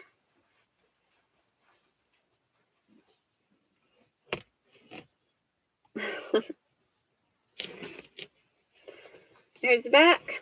Has the butt pockets. Has the cuffs on the bottom. We did the top stitching on the edge here. And now, yeah, I love this fabric too. I saw it at the thrift store for like $5. And I just had to get it because I noticed it had stretch to it and everything. I was like, you know what? This fabric has to be made into a pair of overalls. And I know it looks a little old-fashioned, but that's okay.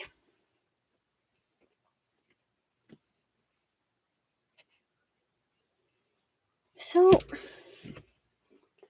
where'd my other strap go? There it is.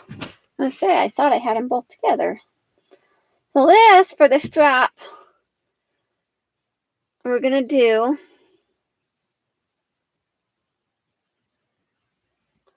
yeah, I don't unhook it either. I don't even know why I put buttons, but I do. So when I do it, I always just pull it off like this. Like I have the button, so if it gets tangled up and twisted, I can button it back up. Like I can unbutton and fix it. I like totally like twist my strap. There we go. And my hair gets in the way. Yeah, I like buttons. Like some of my overall, like one of my pairs of overalls, I think my other green ones that have the yellow stripes, they're kind of like this, but they're big. It was like a tablecloth type thing. So that I took and added the buttons, but I did like giant, like big buttons, like huge buttons. And so I do the big buttons, but they weren't going to fit through the buttonhole that the machine made. And I was like, you know what? I don't think that it's really that important to have that button unhook. So I sewed back up the hole and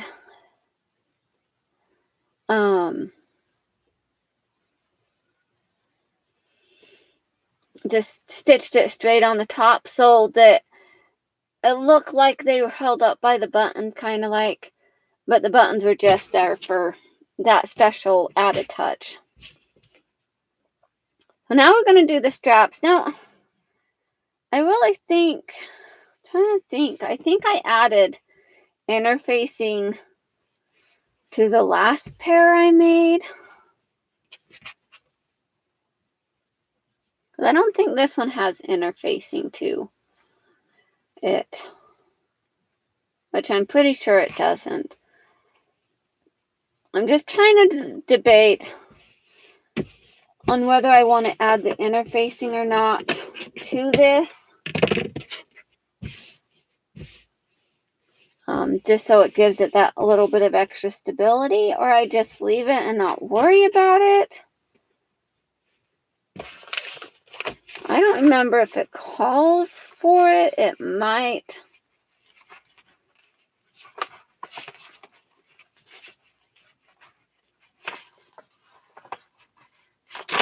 it's not in that envelope. My instructions. Because they're in my bag. As I throw everything on the floor.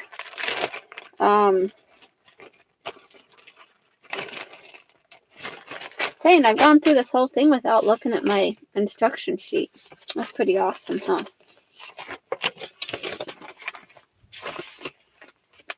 But I think on the other ones that I made that I just added the interfacing on them. Only because I felt like it. And I think on the tops of the other ones also I added interfacing in this top portion. But that's not required either. And I don't think it even calls for interfacing at all. Basically because you, with these, for the fabric choices, you know, because I'm using untraditional fabric choices. This says size for stretch knits only, jersey, ponte, sweatshirt, fleece, velour, like a stretch velour, like it's kind of like velvet. That would be cool, huh, Kellyanne? Make you a velvet overalls. I'm just kidding. I don't think I have glue that would work for that.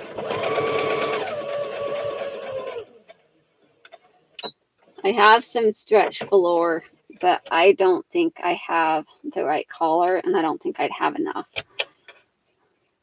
It was just kind of a joke. Oh, so what I'm doing here is I'm stitching this up. So just stitching up the line. And then once I get it stitched up, I'm going to have to turn it.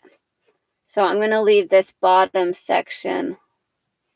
No velour. You know, I was just joking, Kellyanne.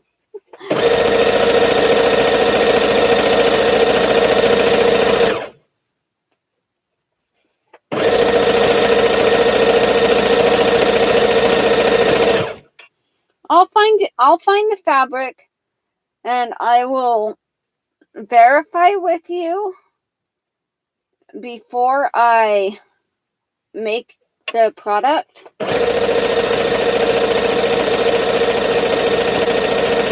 I will verify that it's... Oh, okay. Hi, Margaret. I'll verify that it's the right... That you're okay with the fabric before I make your pants. Okay?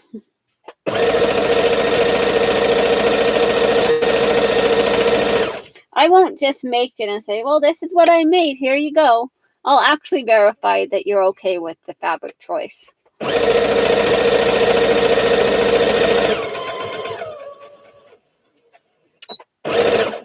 Like I verified with Joni the fabric choice before I made hers.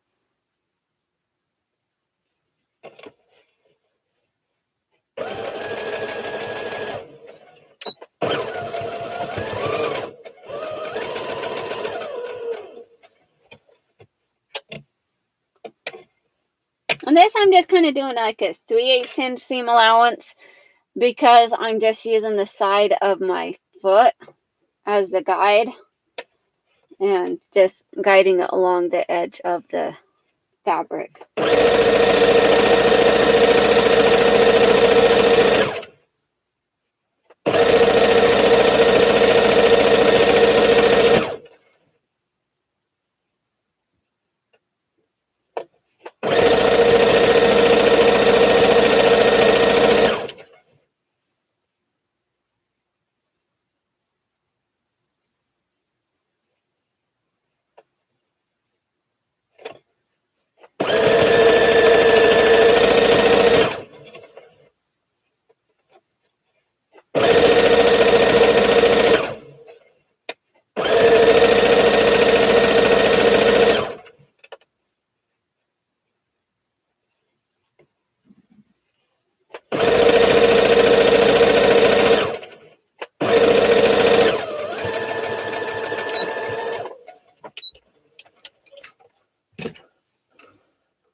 Okay, so I have these pieces sewn up.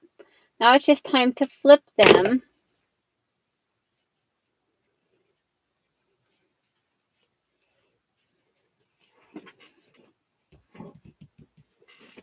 I just need my little tool here. See this cool knitting needle?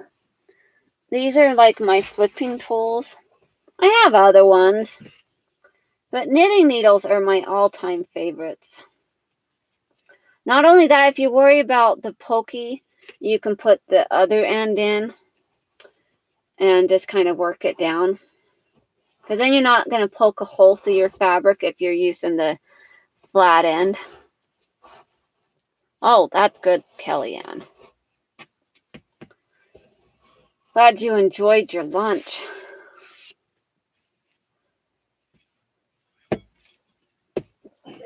And then I'll just take it and I'll put it along this other side and stick it in. Well, I'm probably going to have to iron this down. Maybe. I don't know. I do top stitch it also, because I'm extra that way too. I think it calls for top stitching in these pieces. I probably should have trimmed that. What I should have done is I should have trimmed these corners like this. Just saying. I didn't trim that corner. It'll make it lay better. So I'm going to have to reflip it out. I don't have to. Yeah, I have some chopsticks too and some of those tools. But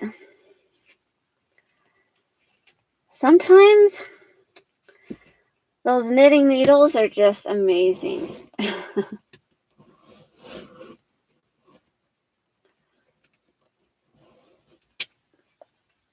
Reverse that out and trim that corner.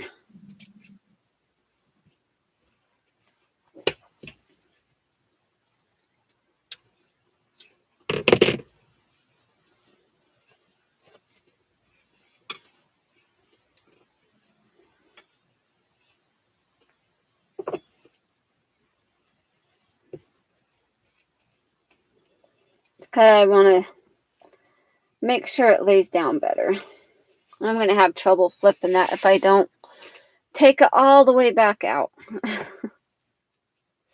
Like I said, I like to overcomplicate things.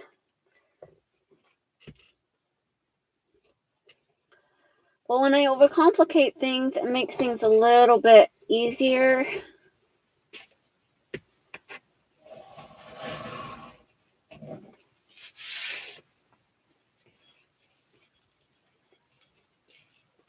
Okay.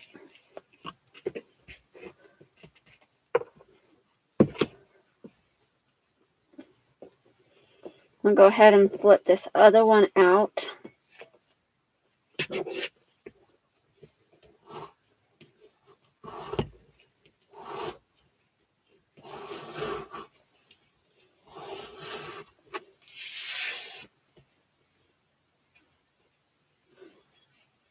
Like I even have some of those like turning tools that has like the little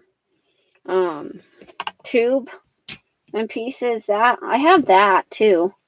Then I also have the one that has a little hook on the end that you can take and then pull it. But depending on what I'm working with,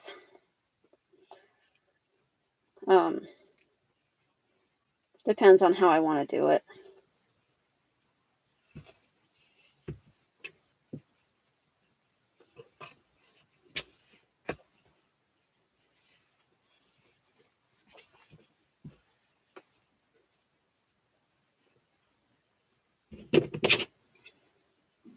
And this fabric does snag a little bit here and there. But man, it's not as bad as that one I saw at Walmart. Well, I was gonna almost get it, and then it snagged. And I saw how bad the snag was, and I was like right in the center of the roll too. And I was like, this isn't going to be very good. Because it was one that I was thinking that I would line and like make overalls out of. Just because I could. But it was really cute. I really liked it. And then it snagged. I'm like, yeah, I don't like it that much.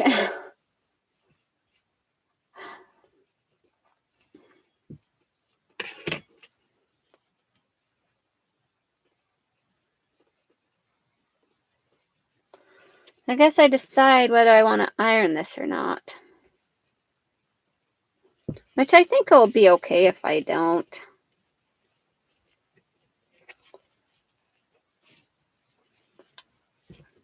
No, most of the time I would just take it over to the iron and iron it.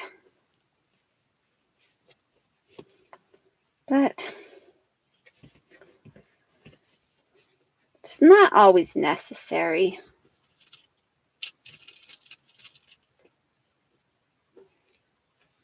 This is a knit fabric.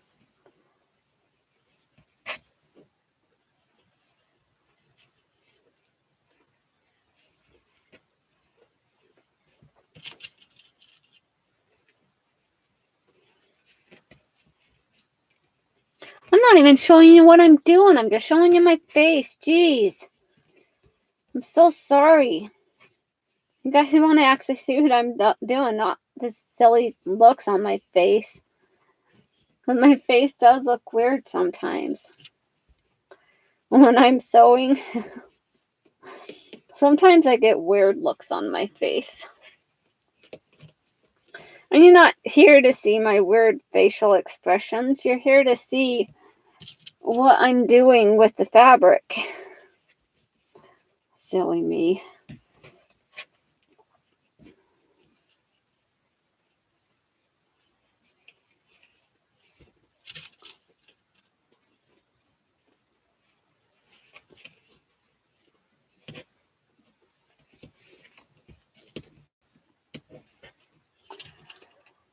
All right.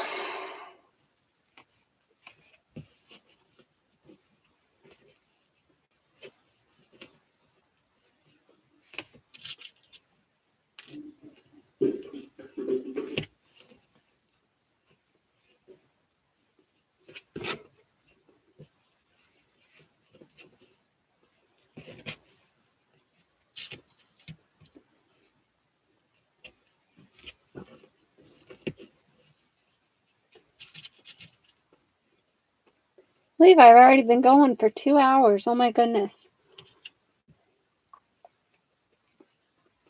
Time flies when you're having fun, right?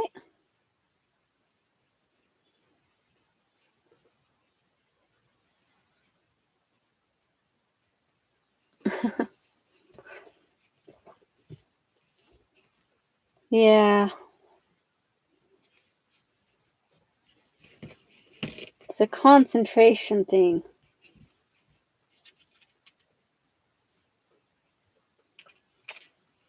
I try not to stick out my tongue though.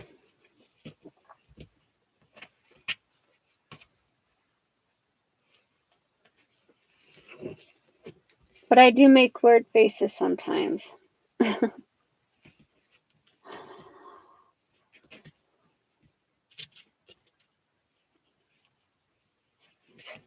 Or like sometimes I'll notice when I'm doing something, I'll be doing it a lot with my other finger. So this finger's like always hanging up and I'm like using it like that. I'm like, I don't know why I do that.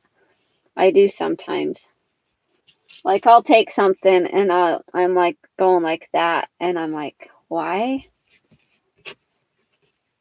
I look back on my videos, I'm like, well, that was weird. But I end up doing that quite a bit.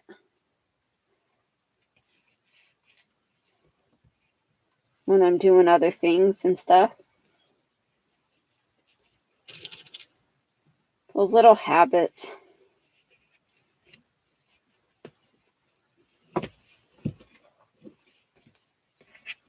You're a squinter? Sometimes I squint too.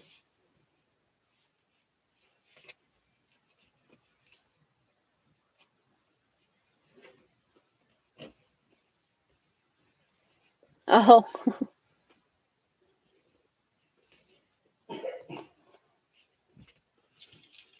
I notice when I'm around my mom and stuff, like when we're doing stuff and we're talking, sometimes I end up talking like her. We have a lot of the same attributes. But she also had a stroke in 2016.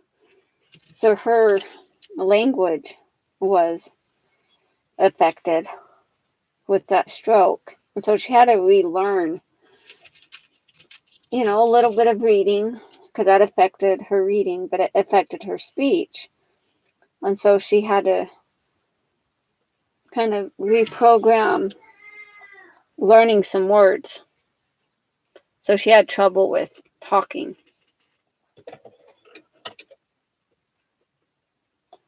But I have trouble with talking sometimes too. So it's all good. All right. So now I'm still going to do my triple straight stitch because it is a top stitch and I want those threads to show. And so we're going to go ahead and go along and stitch them up.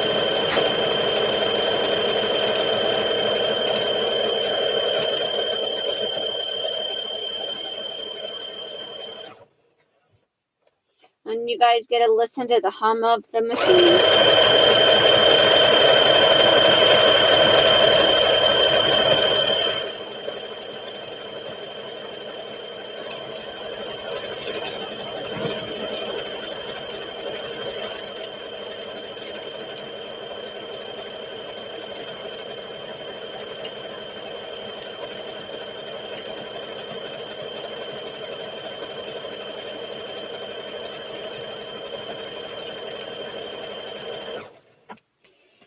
I'm going to get closer so you can see what I'm doing.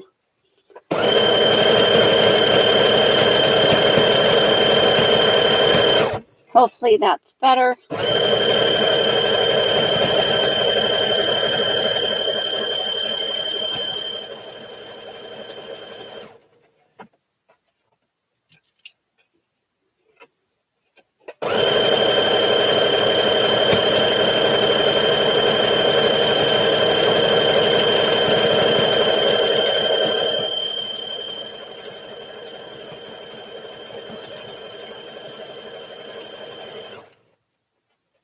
The roar of the engine.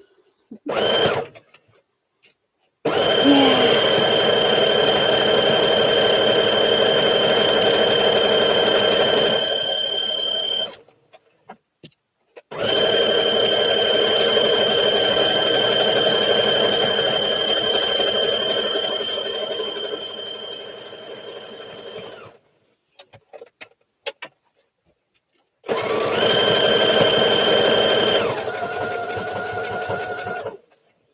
And I do a top stitch down both sides.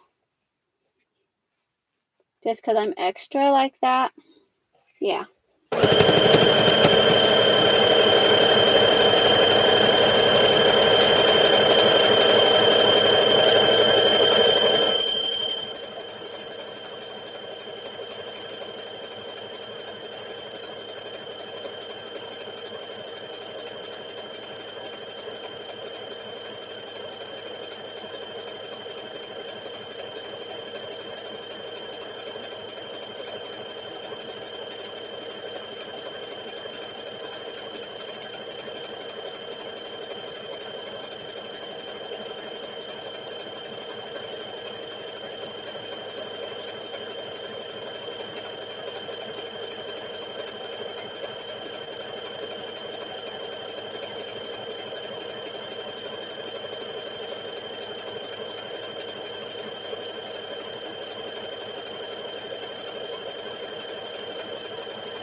And it's so nice of you guys to be hanging out with me when you could be over watching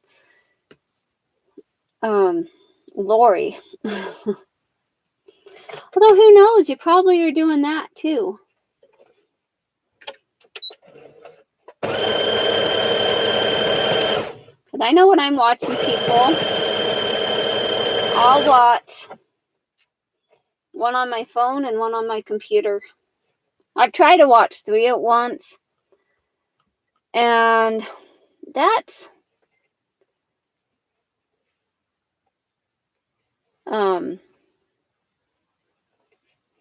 like trying to watch 3 at once is hard. Watching 2, I can do that. Now I can multitask with the 2. Multitasking with 3 streams going, no.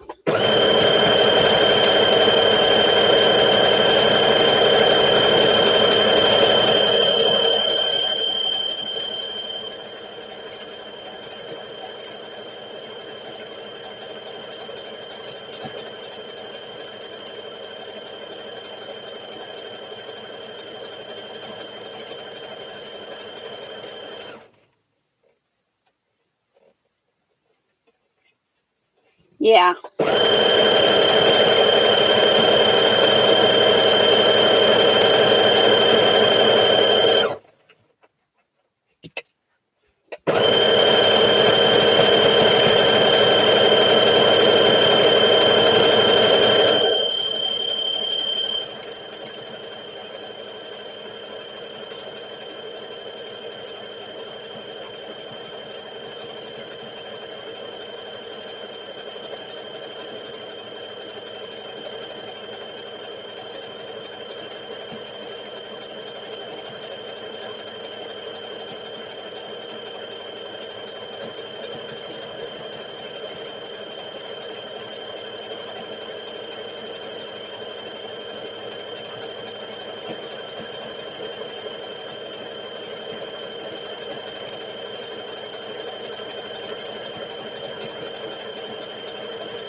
Okay. So now we have all that top stitched.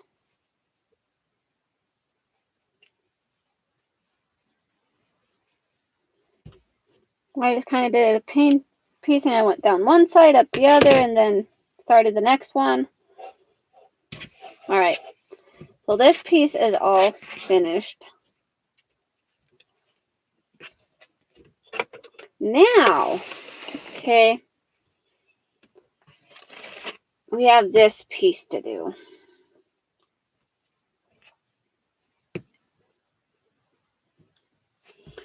Trying to decide, do I want to stitch this piece on and then do a second stitch around after.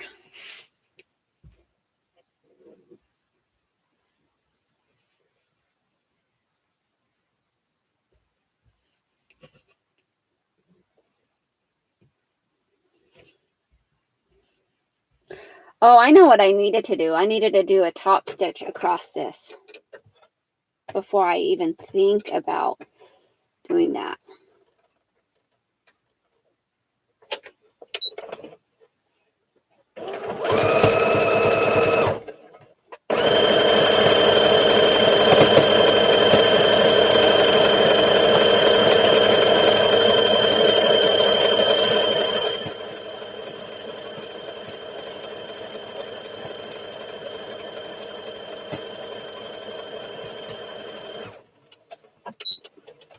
Okay. I have that line of stitching across the top. Don't have to. Like this pair that I'm wearing, I don't have that on there.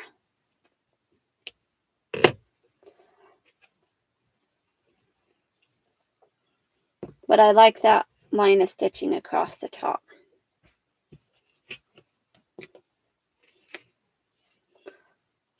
So I think just because I'm going to stitch this, and then when I attach the other thing, then I'm going to do another row of stitching around it, because it's going to have the 2 lines of stitching around it.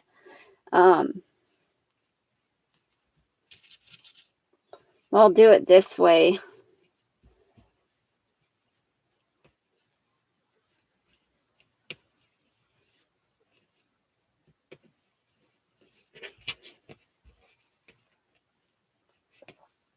Like I said, I like to be extra.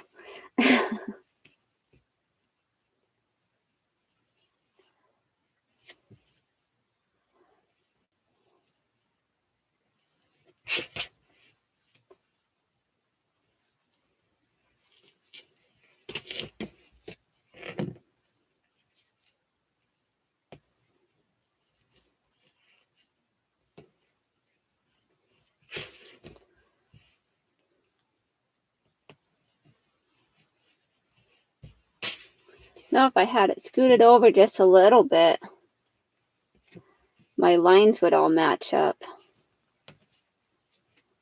Not that I need to match the lines.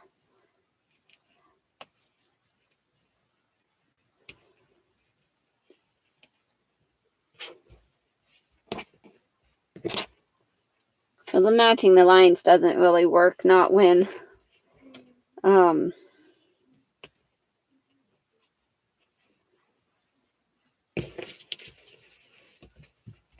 although I could match all the lines across the cross.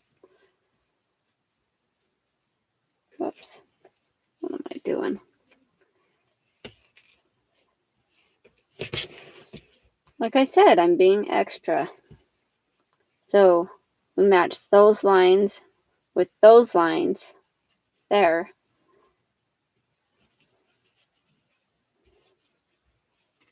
So all of the cross lines match.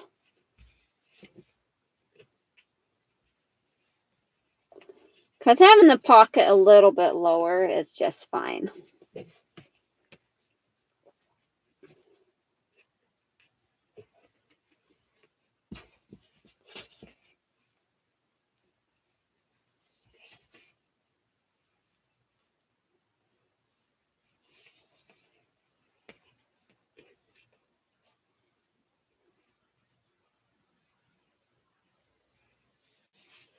Oh, fun.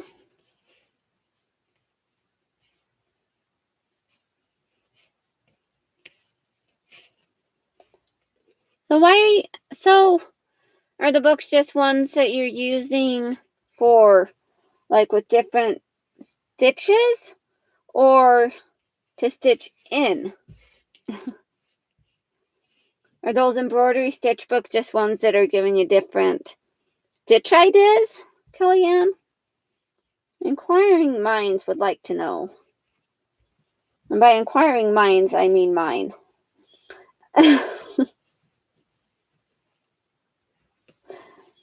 Because Because I don't know what the other ones are inquiring, but I'm inquiring. So my inquiring mind would like to know.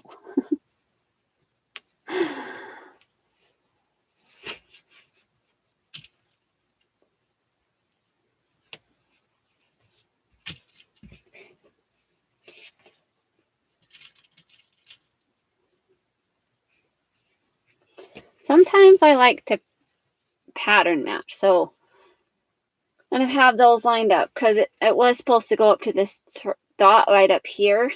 If you can see that blue dot that I marked there.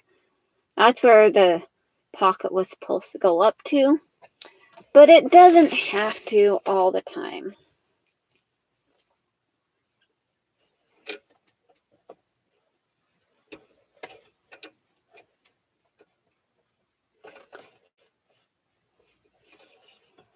So I'm going to start on this side here.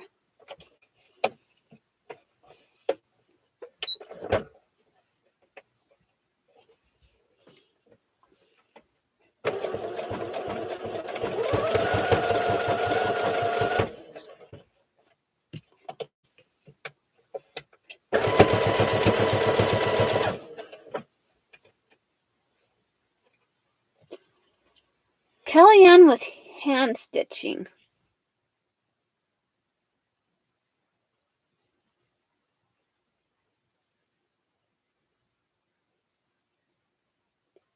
Oh yeah, that is hard, Joni. Okay, so those are just books that giving you new stitches to think about. Okay. Thank you, Kellyanne.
Okay.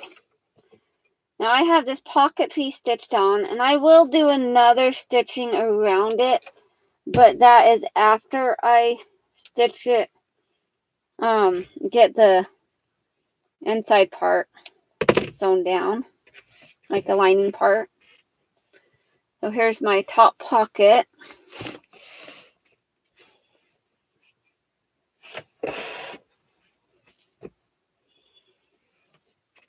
Flip this back around.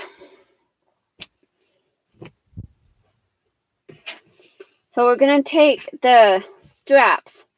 Now, in the instructions, so I don't always follow the instructions, it says, that's probably why it had the curve there, but I don't care.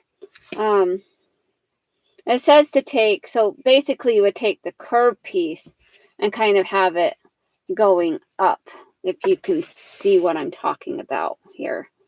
Like when you would stitch it down, like you would leave that curved piece open and then stitch it up like that. Like so when it's all stitched the right way around, it would go out like that. I don't like mine going out like that. So there is enough space in this top portion. Hence I put it like this. So I have a small section on this side. And when I stitch it, I try to get the stitching, like when I'm doing my stitching, I try to get as close to that as I can. And then I'll take this other piece and stitch it. And then the seam on the strap, I'm going to make that pointing outwards. But actually, when I do this, I need to be doing it downwards like this and not upwards. But just as like a visual type thing. So you need to put it going down in your fabric, because when you go and flip it, it's going to flip it and then it's going to be like this, if that makes sense.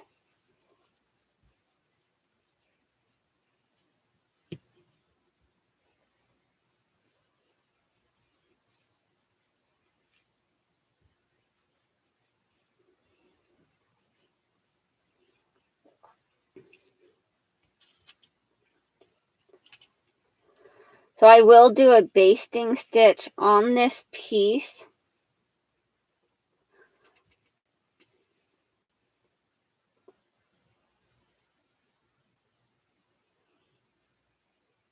Just so that it is kind of basted down before I stitch up the whole thing. It just gives a little bit of extra stability. I'll go ahead and switch my stitch back to the regular stitch because we're just kind of basting it down.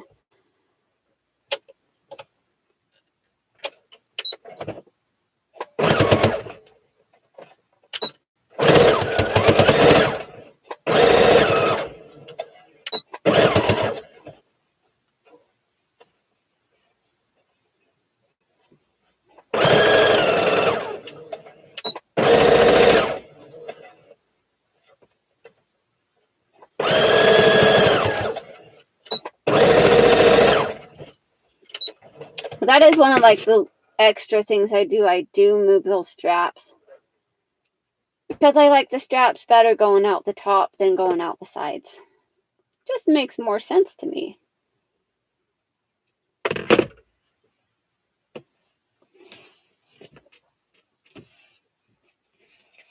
So I have that. So it flips up. It'll look like that. And of course, I have the stripes off a little bit. So I guess it doesn't matter. I'll just leave it like it is. I was trying to kind of pattern match those dots.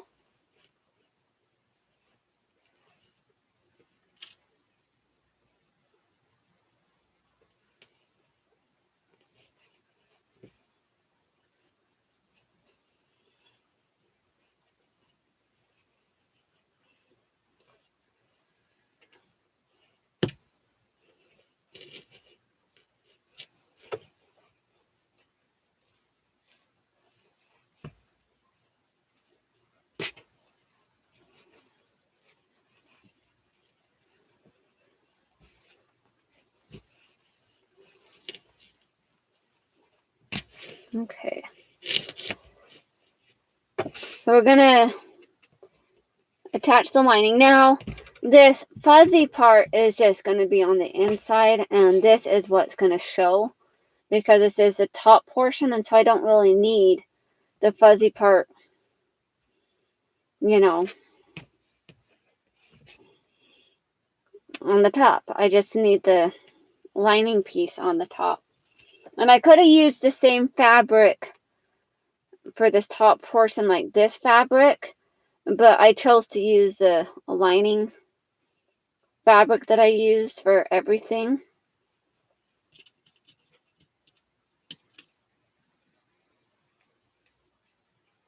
But I don't have to line anything except for the top bib part. That's all that it asked to line up to do as a top, like the bib is all the lining it asked for. Like I said, I'm extra and I like to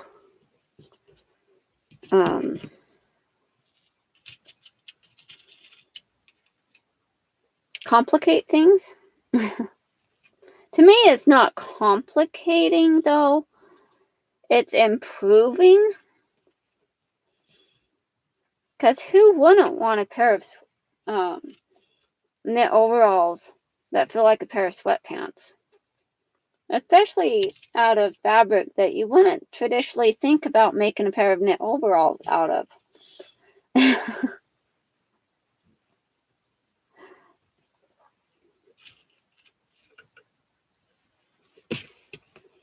Like, I'm sure some people would look at this green fabric and it's like, ugh, why would you choose that? But you have to look past the fabric and the color of it and think of the possibilities. Get your imagination going with what you can do. I think that's where a lot of my fabric purchases come in. As I see the fabric, I'm like, oh. And especially if it's at a thrift store, I see it and I'm like, oh, I could do so much with that piece. My mind gets going and I think about like the objects that I could make and how wonderful it would be.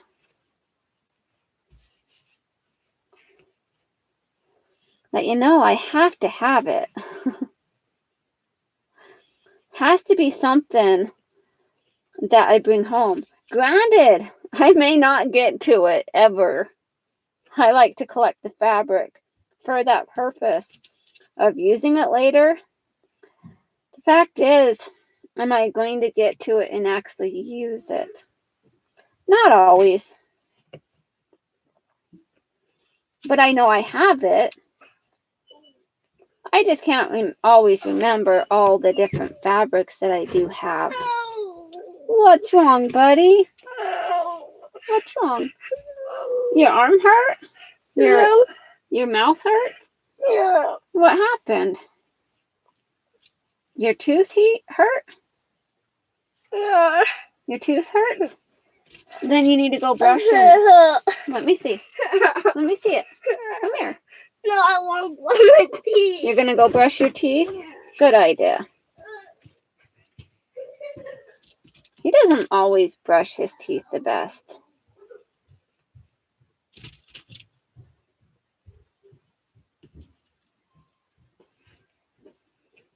I'm going to close that door back up really quick. And I heard pins drop on the floor as I stood up. So I must have had a pin in my lap. I found it. I found my pin.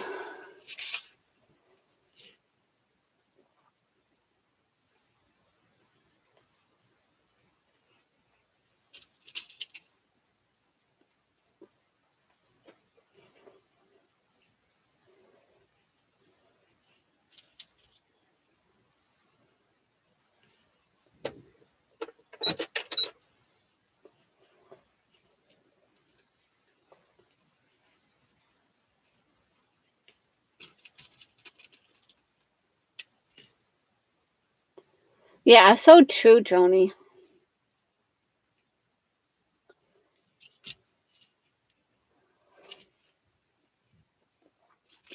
Many different hobbies. Then some days you just want to lay back and sit curled up in a recliner chair and not do a dang thing. I've done that a couple times. Or I just sit and I vegetate and sometimes take a nap while watching somebody.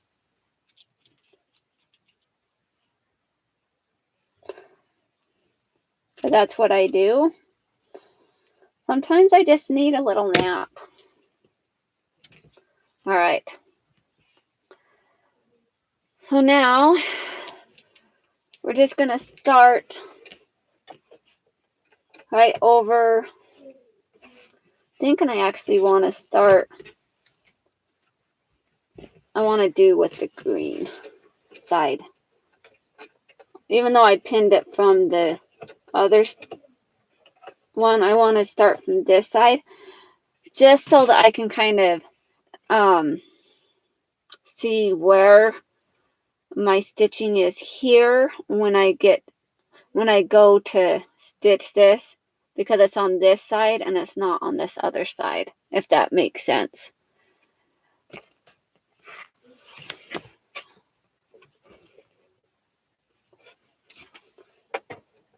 Okay.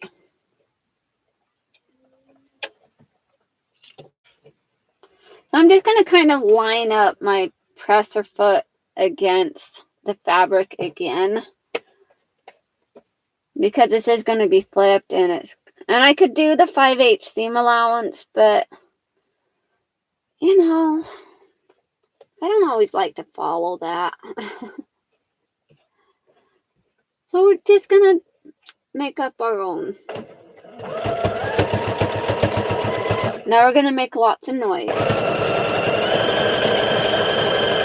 And I am doing the triple straight stitch again, because this is stretch fabric and you want to have that little bit of leniency to where your stitches will not pop.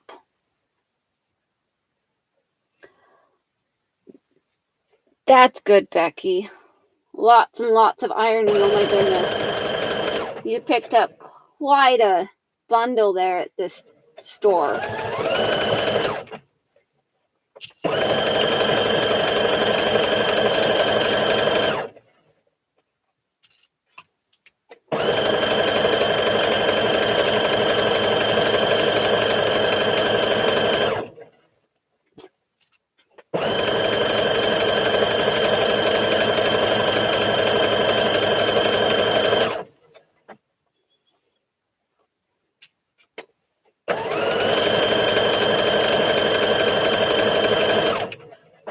You know, I'm actually kind of using a 5/8 because that fabric is moving over to that 5/8 inch line. So either way, it's all good.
had to remove my pins from the other side because I had pinned it going the other side.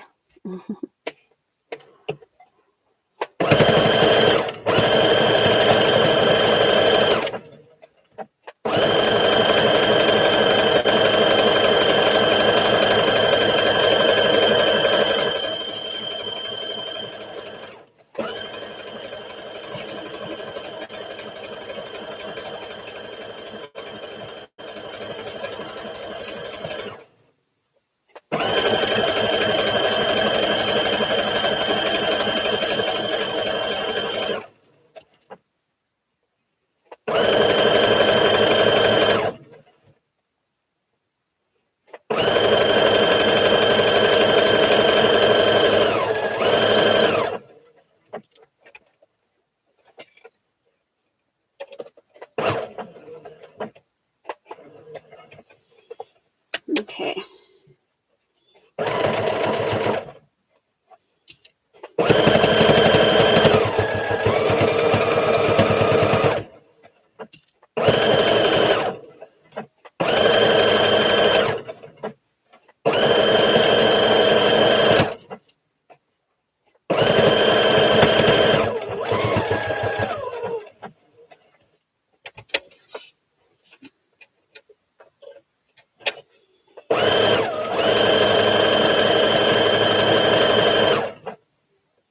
We're almost finished sewing this piece up.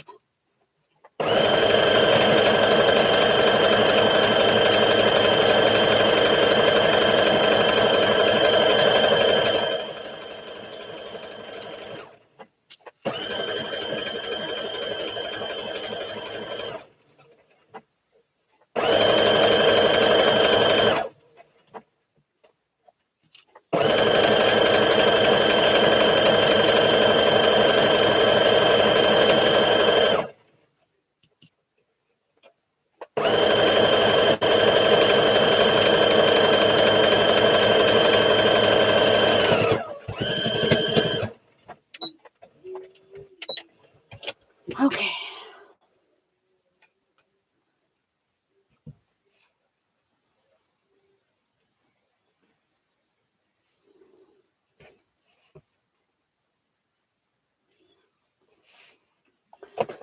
So when I've done this in the past, I've taken and I've snipped. Not with those scissors, though. These are my paper crafting scissors. They're not like fabric scissors. I just kind of snip along here and give that a little bit of give and take that it takes on those curves, so that I have a better turnout when it turns.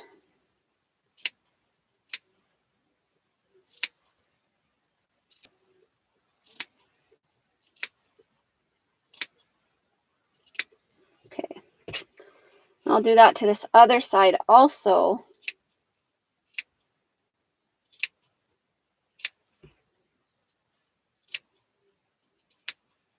Been using my paper craft scissors, cutting all my threads this whole time. Then I try to cut this fabric and I'm like, nope, those aren't right. Makes a difference. Oh my goodness. And we're just going to trim this little corner here just a little bit. Okay. And then we have these corners up here. We're just going to go ahead and clip those.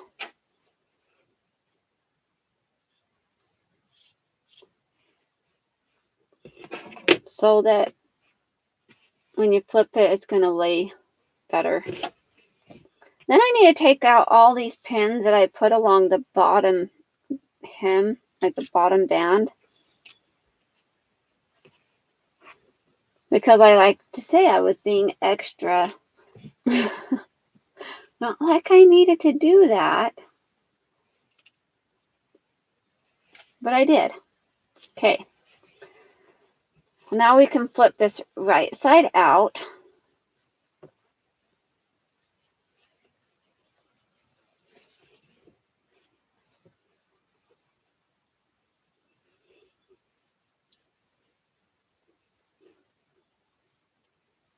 We have that piece. And then we are going to need to top stitch around this.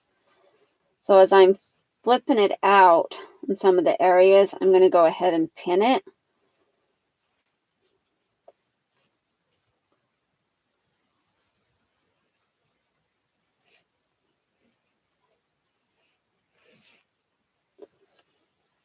I'm going to use my little pokey tool thing here, which my pokey tool is a knitting needle, and just kind of make sure those corners are poked out somewhat.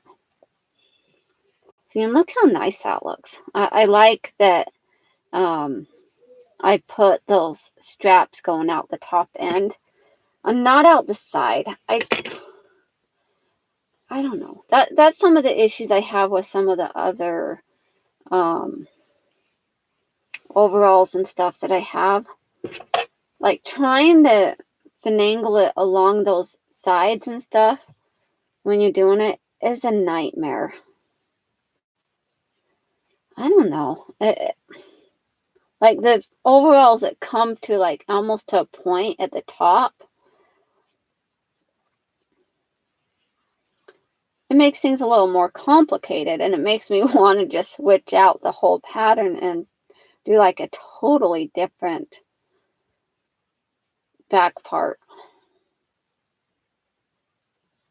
I guess I could just make that back part a little bit wider, or just cut it off and then have the strap just coming straight out of the top.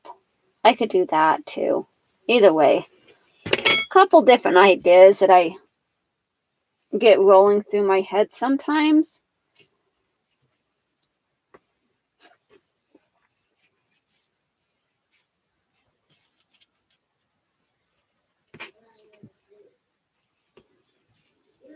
And then after I do my top stitching around this, I'm going to go ahead and add my buttonholes,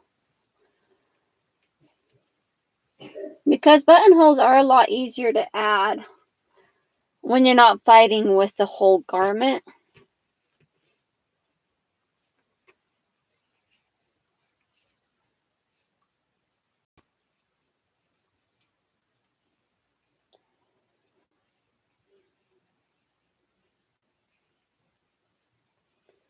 Oh yeah.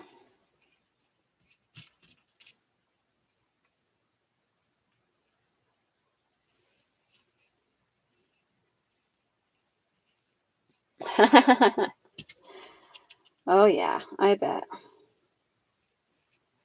Like my son walked off with a pair of my scissors, which is okay because they were craft scissors. They were just for cutting paper and stuff. And he wanted a pair in his room. I think I actually let him borrow them, and then they just never returned.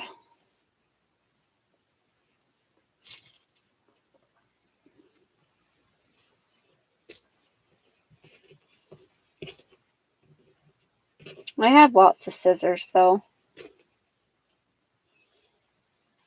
But I have certain ones that I use for certain things.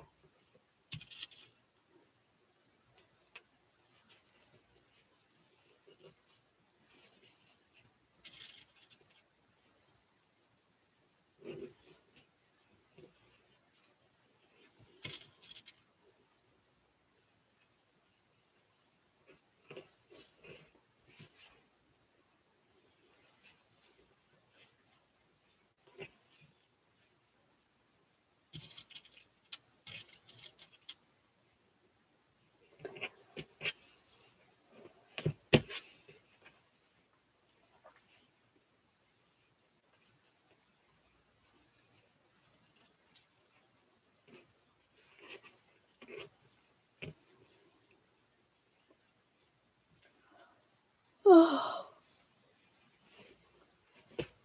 man. All that yawning. Knock it off.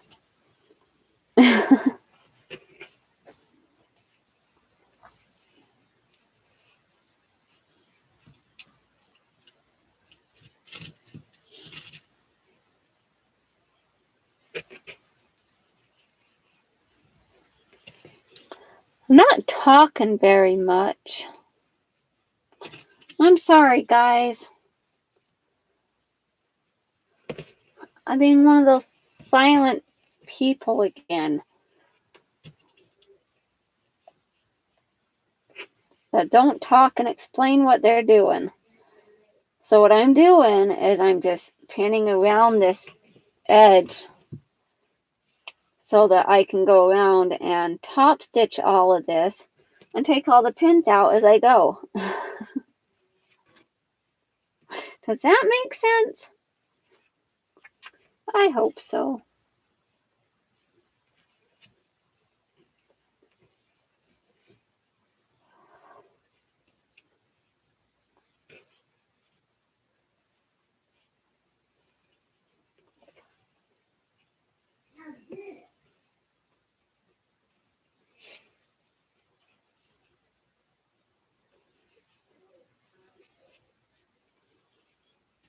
Okay.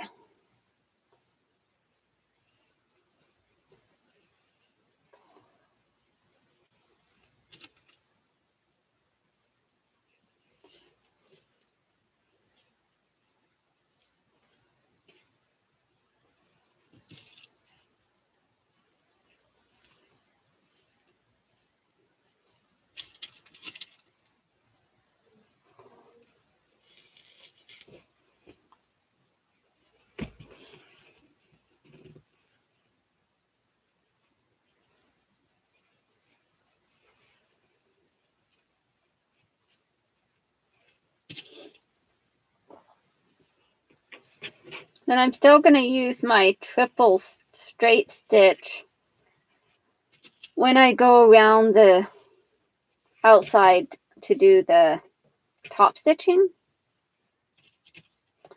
because a triple straight stitch makes a very nice top stitch.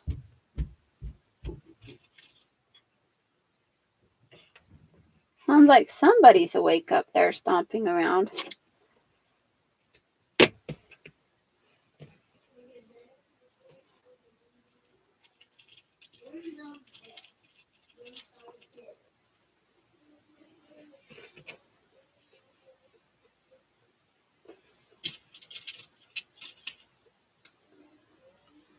Okay, so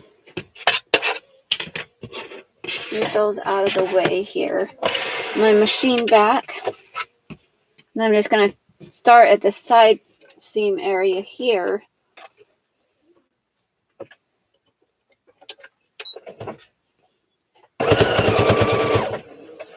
Then we're just going to go around the whole thing again and top stitch it all.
This top part's a little bit off. Only because I was following that line. That wasn't a good idea. Oh well.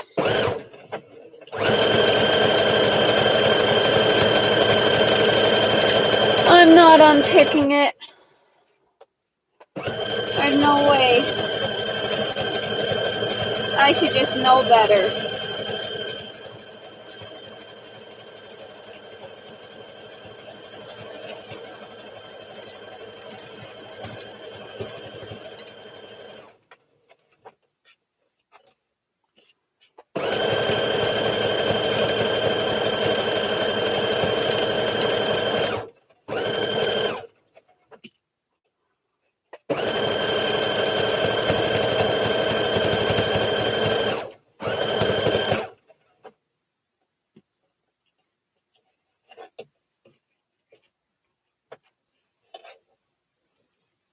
Oh, you did a video the other day? Thank you, Kellyanne. Joni made me the pocket doily. And I was showing her Happy Mail that she sent me. And I had to add it on this. It was just saying, I want to be on the pocket.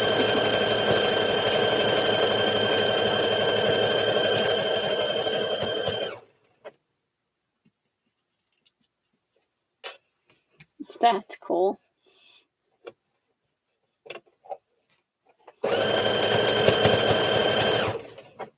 You have one of those pocket doilies. You know, they don't have to be pocket doilies. But that's what it is. It's my pocket doily. It could be a journal doily too.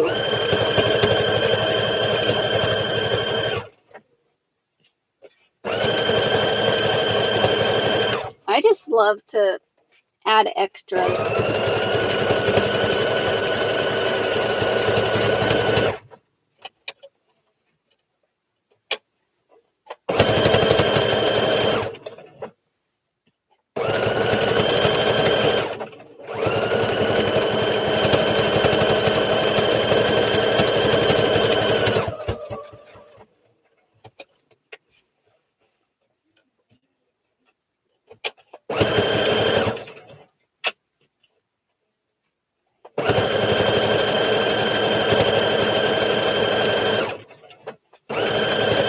We're getting closer to having these done. After I get this done and I do my top stitching around this pocket again and attach this, it'll pretty much be finished.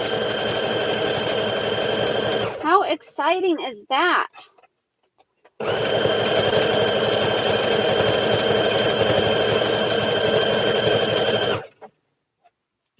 So exciting.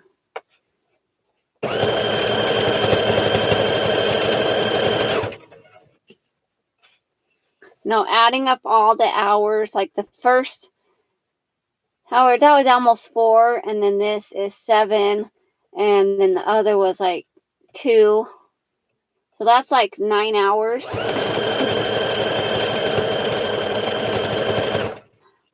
Of sewing and prepping and cutting and stuff, laying out the fabric and stuff.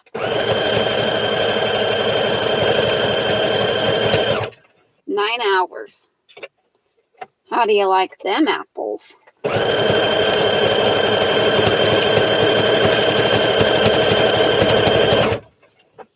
a lot of chit chat.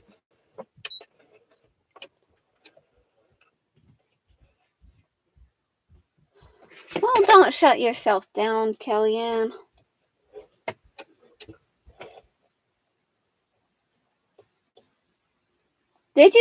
You did get my package, right, Kellyanne? I can't remember. I asked you, but I don't remember if you answered. The Happy Mail package I sent you. I just want to make sure you got it.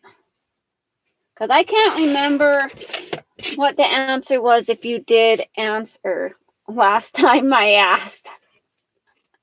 Because I am scatterbrained sometimes.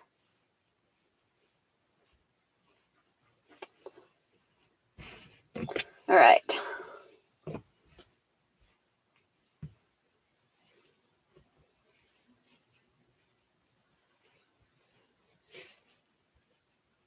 Yeah, shutting down is lonely.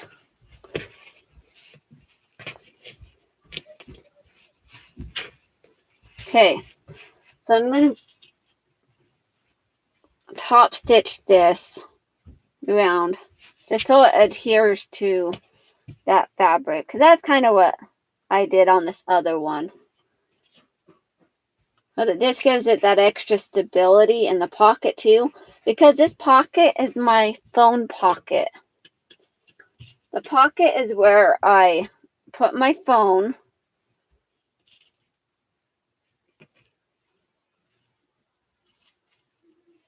That's why I love overalls. And I can add a pocket to the front because that makes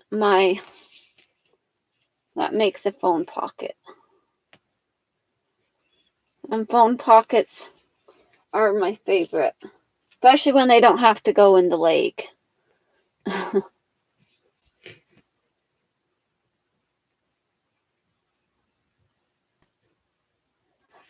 Oh, okay. Well, that's good to know, Kellyanne. Can't remember what date it said. Let me look and see. I'm pretty sure I still have that email from the post office. I think. I don't know. But I went through and deleted mail yesterday. So I might have already sent it to the trash. I don't know.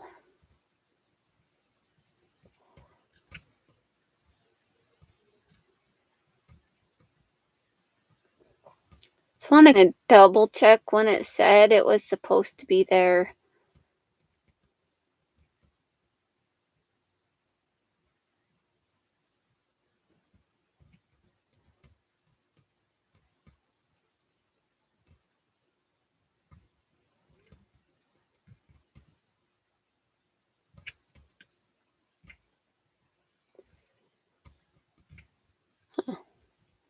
I know they sent me an email for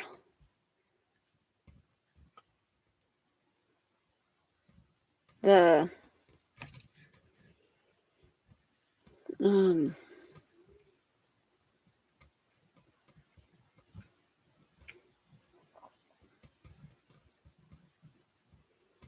from the post office.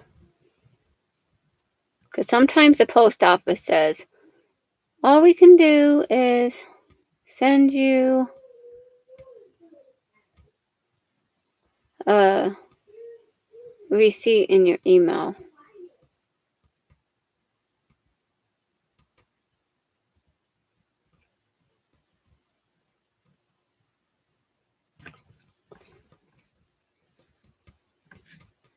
I don't know what I did with it. No, I'm in the right email.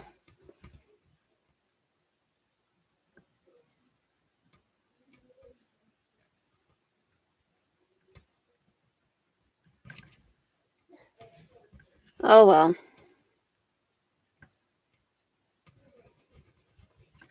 It doesn't matter.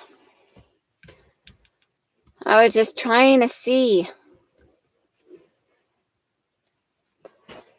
Alright. So, now we're going to go ahead and stitch this down.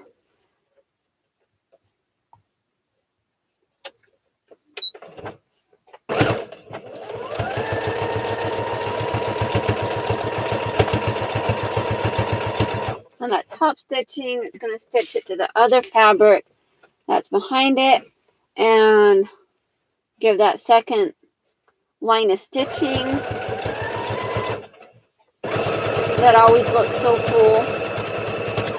I'm just kidding. I don't know if it really looks cool or not. I think it does. Sometimes.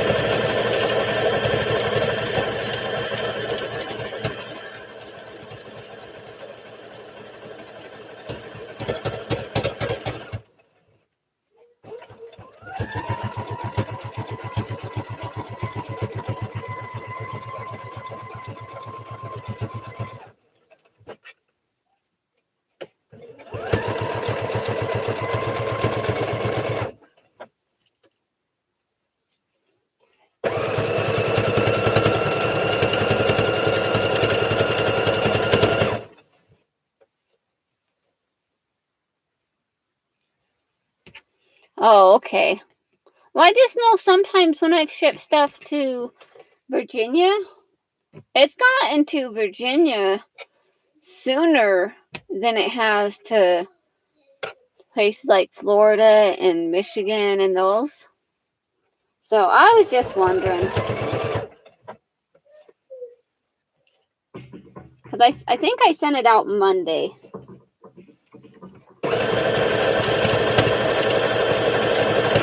And it might have said it would get there by Tuesday this coming week.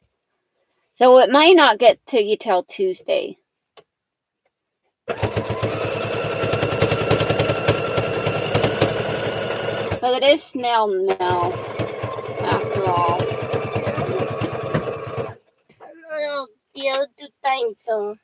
What? That I went upstairs until not there. Yeah? You okay, buddy? I remember what it is.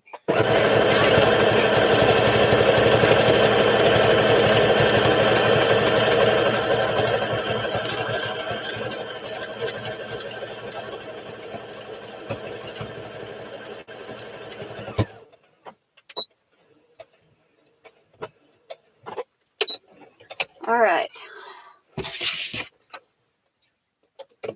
My son came back down.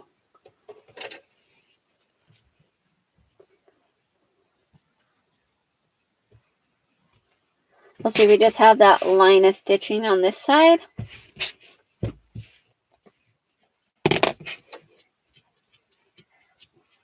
So cool. I love it. And you see me. I see the door open. Now that's All right. See you later. Love you. I'm a dog. You guys. All right. So we're going to add the buttonholes, and then we're going to pull the serger over, and we're going to serge this edge, because then it's going to look nicer when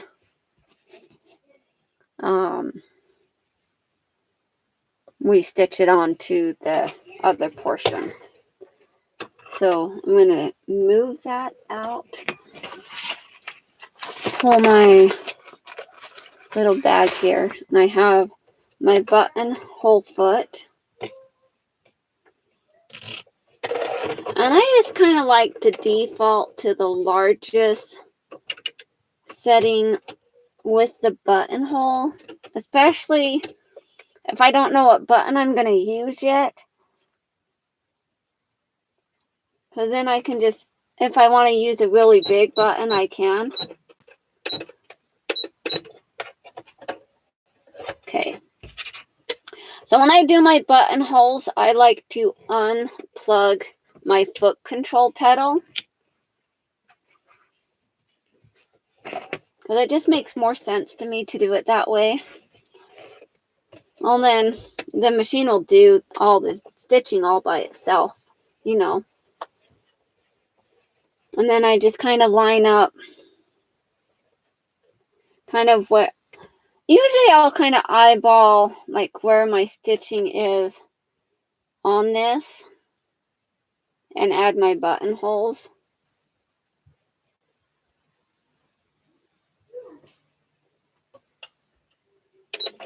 And drop my needle. And then I push the button and then it goes.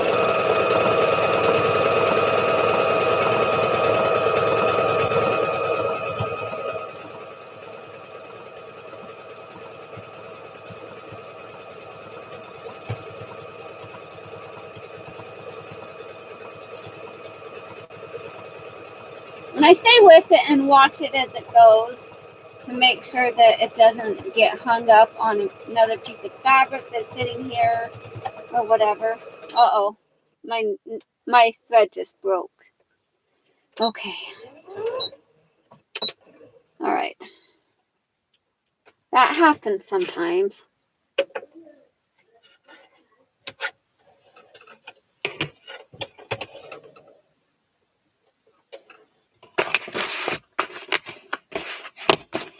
Maybe it's still going a little bit fast for that. It might be.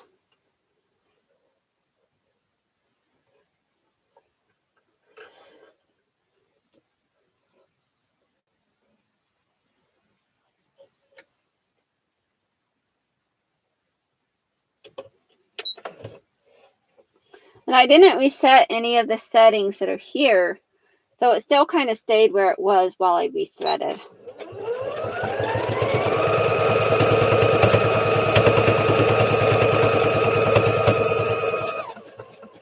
Turn down the speed of it a little bit so it works.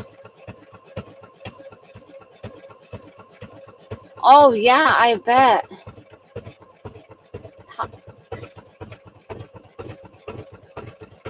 Like, I don't really have any carpet floors. I have one carpet floor, and that's just the floor in the back storage room. But I replaced all of, oh, my thread just broke again. It's like hanging up in that one spot.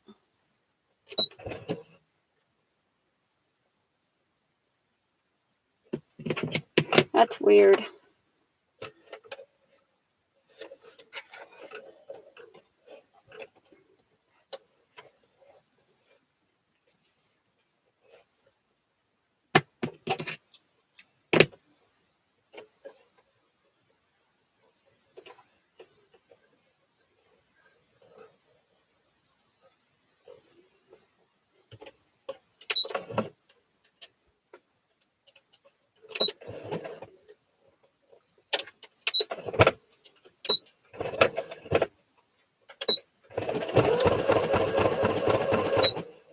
And my thread just vanished again. Oh my goodness gracious. I have a whole knotted mess back here. Oh my.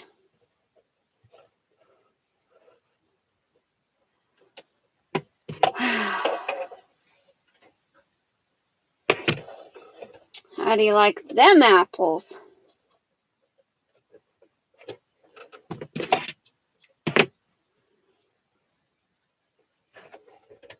Sometimes that happens.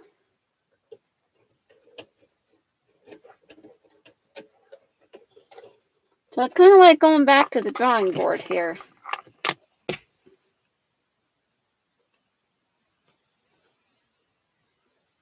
But that's not supposed to happen.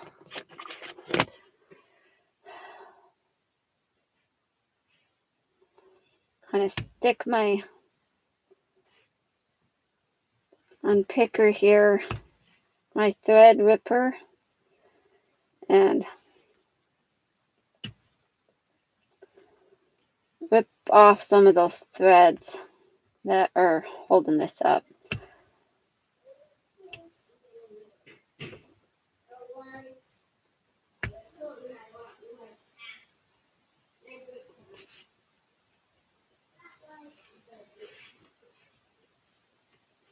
That was wonderful, wasn't it, guys?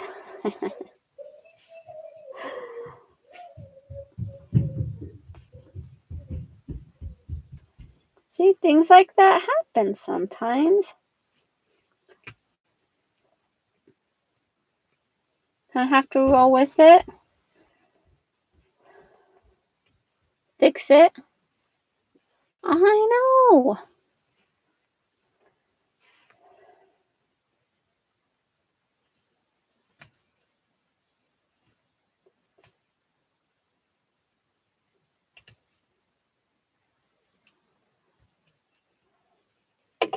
I have to cut some of that thread bunch. See, things like this happen.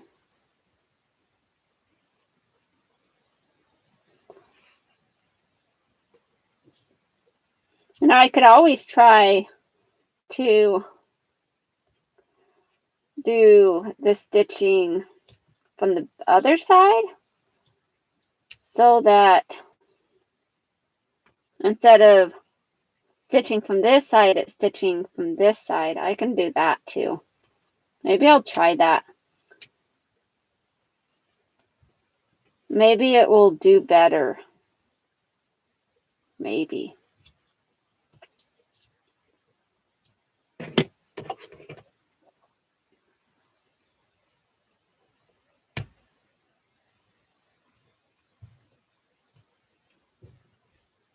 We would hope.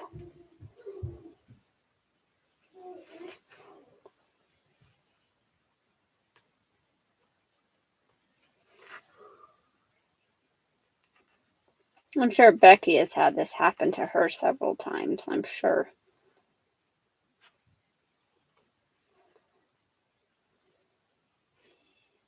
Well, this isn't the first time this has happened to me, so.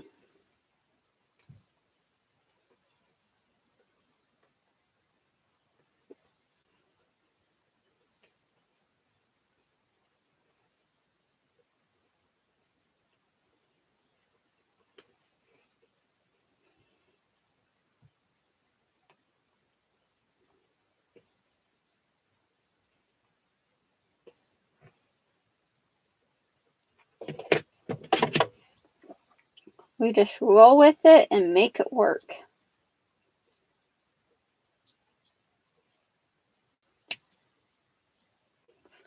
There we go. Yep.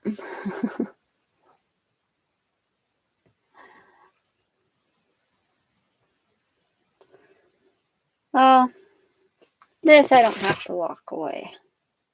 I'll sit here and unpick it and finish it.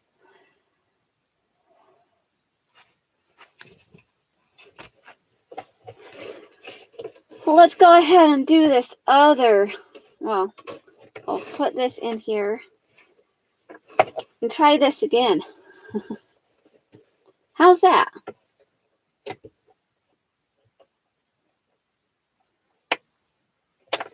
There we go.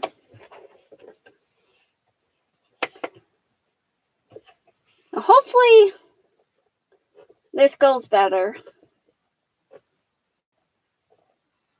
I could switch out this stitch. Whoops. Maybe I'll switch it out the buttonhole to a different. I'll switch it out to. Whoops, wrong one. There we go. Oh, I'm setting my foot on the pedal thinking that it's gonna work. That doesn't work like that.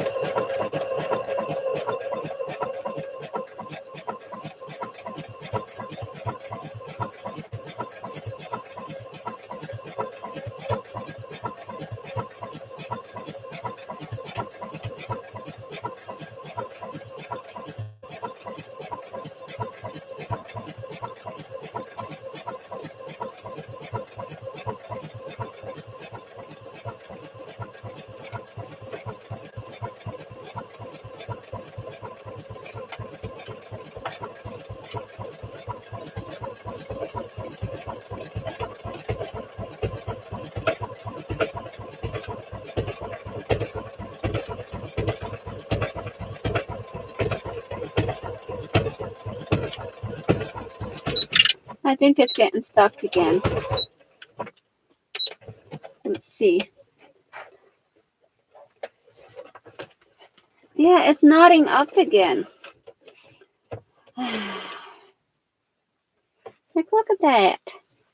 Oh my goodness.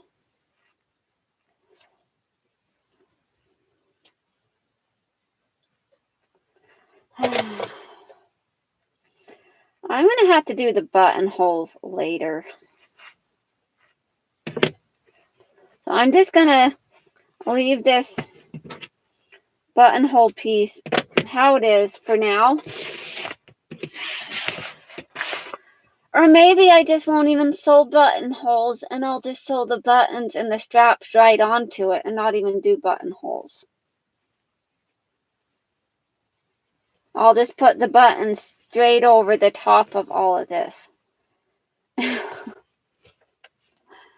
Okay, so since buttonholes are not my friend right now, I usually don't have that much issue, but for some reason it wants to be troublesome. I am going to go ahead and pull my serger over and serge those two pieces of fabric together on the edge.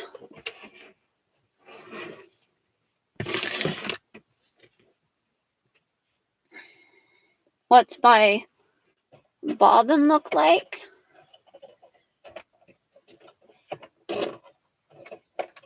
On my machine. This is my bobbin. Oh, sorry. I am like trying to show it on my phone. God's not going to show you. My bobbin.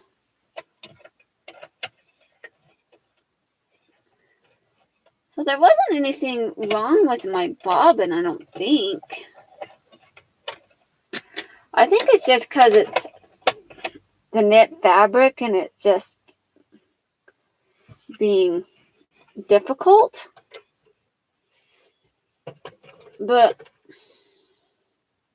I'm not going to let it deter me from finishing. I'll just put that part off till later. And I may not even do a buttonhole. I might just sew the button straight on with the strap. So it'll look like a mock buttonhole.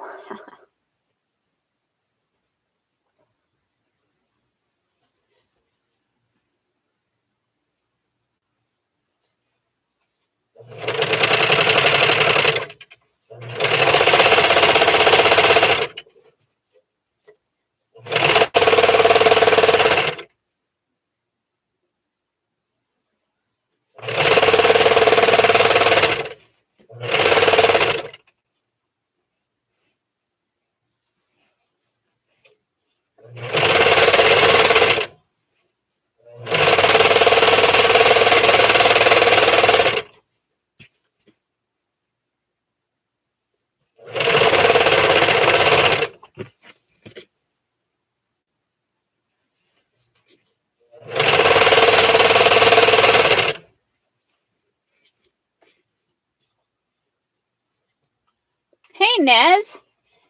I was talking about you earlier.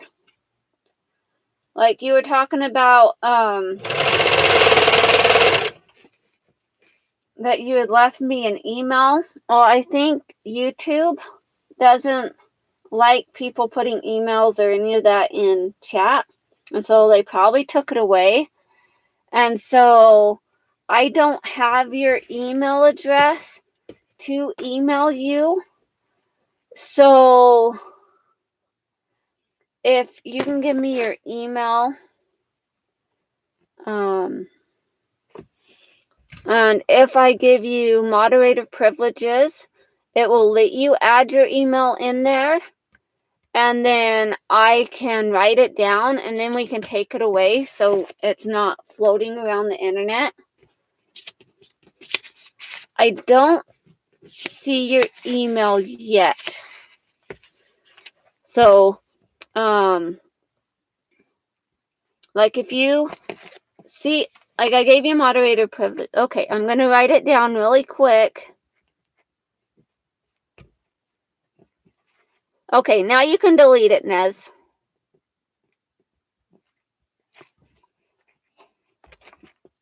Because I'm pretty sure you put it in a comment before and then I couldn't find it.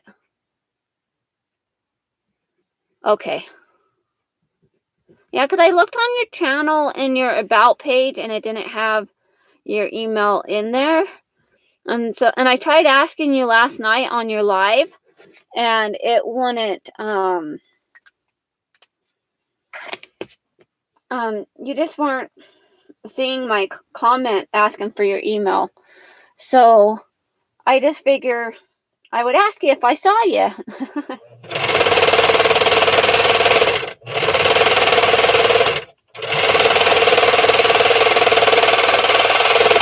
As I was mentioning to everyone else that I actually have a Barbie doll pattern, like a Barbie doll clothes pattern that I picked up a while back.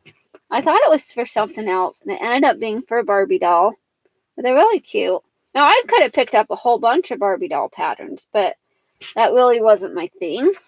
And so I didn't, but I do have at least one Barbie doll clothing pattern that I have.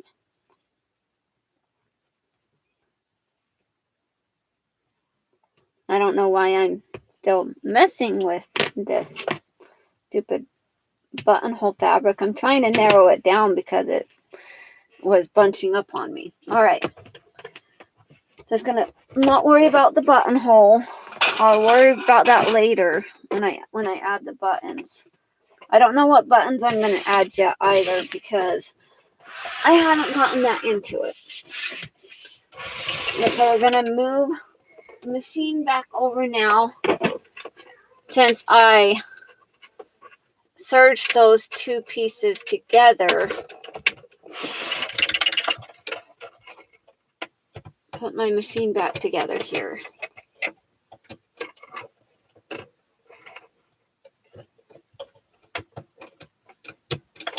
Okay. So, oh, and can close? Yeah, I know you were.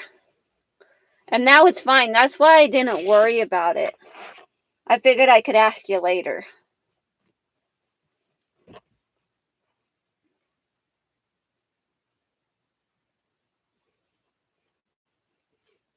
All right, so I have my pieces here. I serged this end together. And then we're going to, one time I was doing this and I tried sewing the piece on backwards. So the back straps were like I had the back on the front and the front on the back type thing for the pants. Yeah, that was kind of silly. Like, yeah. All right. I was going to say, that didn't quite look right for a minute. I didn't have it quite lined up right. So I'm going to go ahead and pin this together.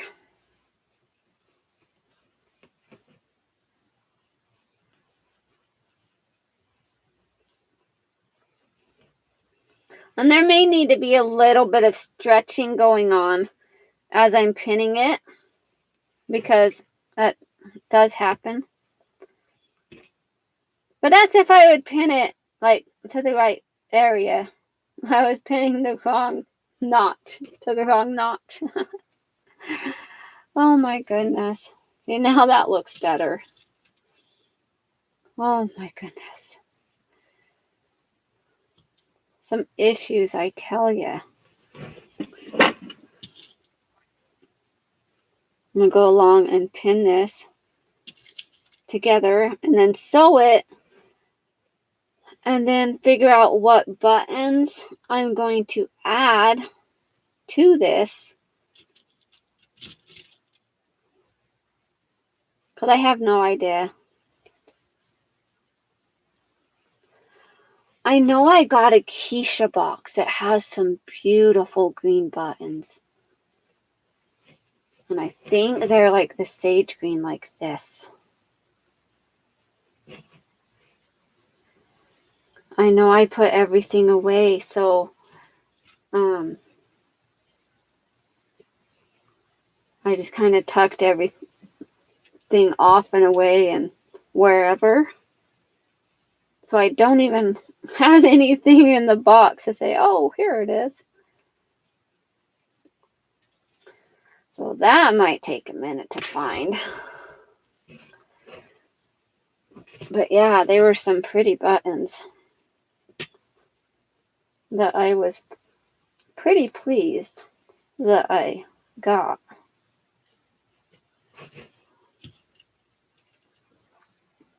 I was excited about those buttons.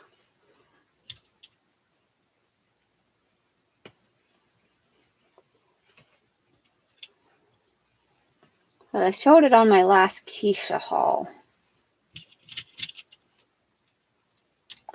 And I guess it wouldn't even matter what size buttons I use because I'm not doing the buttonhole. Because the buttonhole didn't want to work right. And I'm done fiddling with it.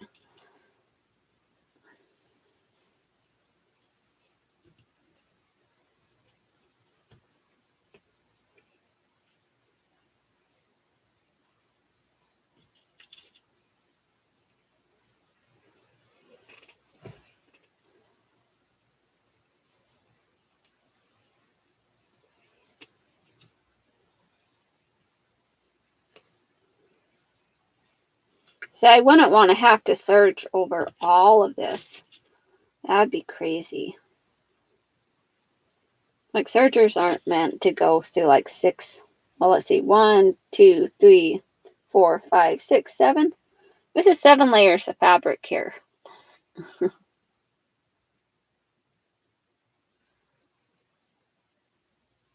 Oh, that's cute. Well, and the good thing is, Nez, I have Barbies and Ken dolls from my childhood.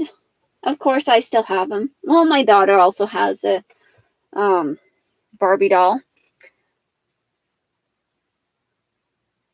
All right, Kellyanne, thank you so much for sticking with me so long. You've been here for like 3.5 hours. You're awesome.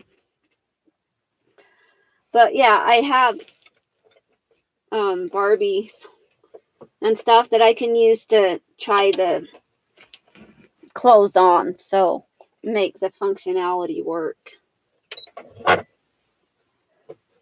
So I'm still going to do the triple straight stitch on this just for that extra stability.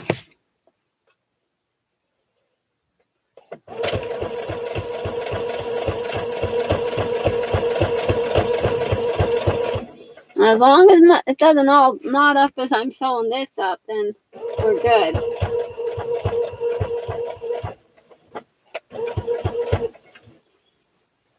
I don't know, that was just weird.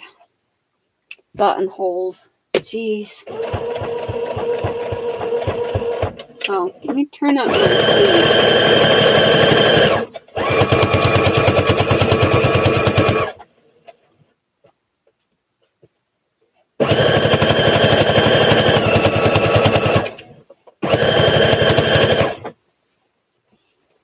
And then when I email you, Nez, I can also get your address so that I will know the address to send the stuff to when I get it done. I don't know how long it's going to take to do it though, Nez, because I have to find the pattern. And then I have millions of fabric, so I'll just figure out what's her favorite colors, like what color, what design of clothing for the Barbie doll are you looking for? Like, what's your daughter's favorite?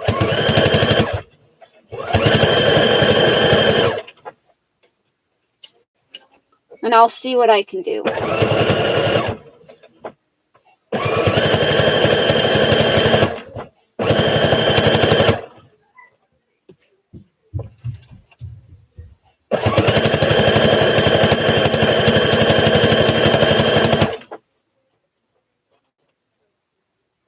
Okay. I'll take as long as I need, but I won't take too long.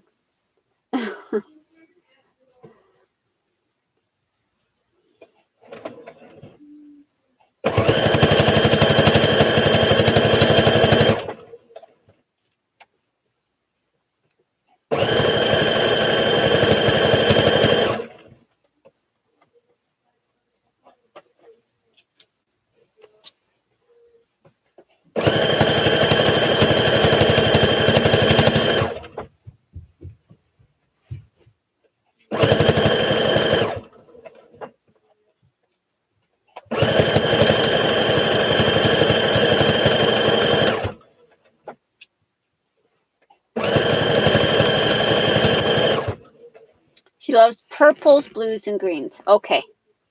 I'm going to write that down.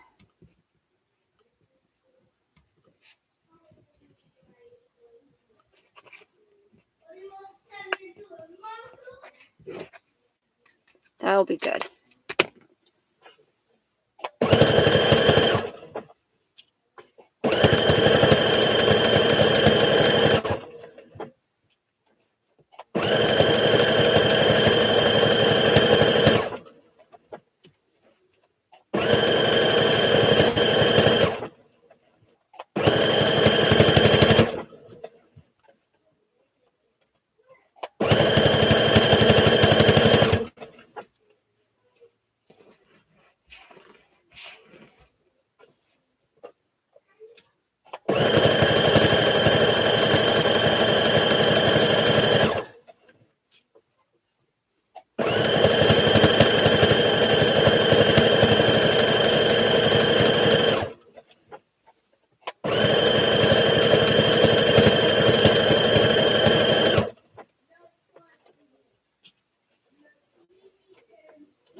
Okay, guys. Now all I have left to do on this is the buttons.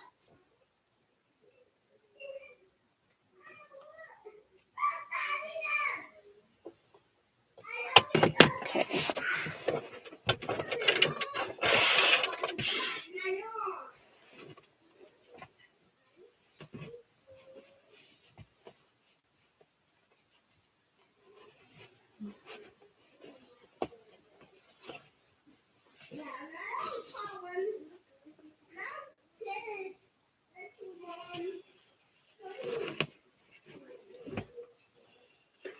All right, guys, this thing is pretty much done. The only part I have left on it is the buttons. Maybe unpick that start of the buttonhole a little bit because it's stupid. And I do have extra long straps because I like straps. So this one that I'm wearing is my first one, my first knit overalls that I made. And these ones are the size 14. Like I said, they are a little bit baggy and they do have a lot of extra room in the hips because I was going with my standard size that I usually go with when I make things as a size 14 on a pattern. And so with the size 14, it would mean hips are 38. Well, my hips are 36. So there was a lot of extra space. And so I always find that I'm like seeing like, I wonder if I tuck that in. But I don't want to do that because of just the way things are. Then I'm like, you know what? I'll just deal with it. It'll be what it is. So just a little bit of story there. From Game of Thrones? Oh, well, that would be cool.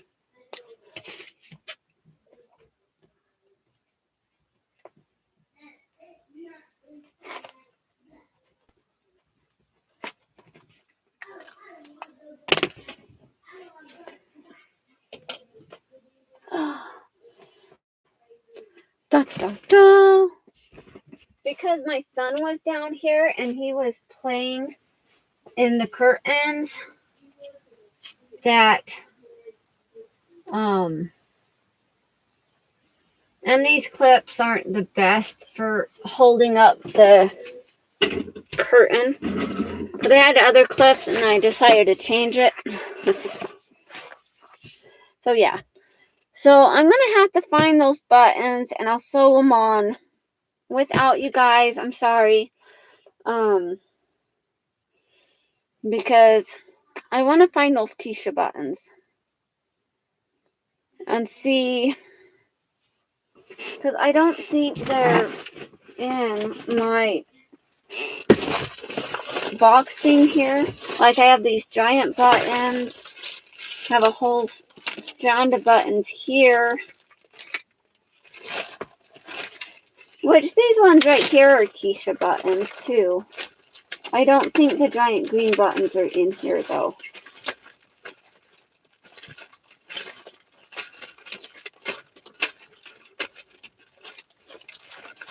Yeah, the giant green buttons are not in this pack.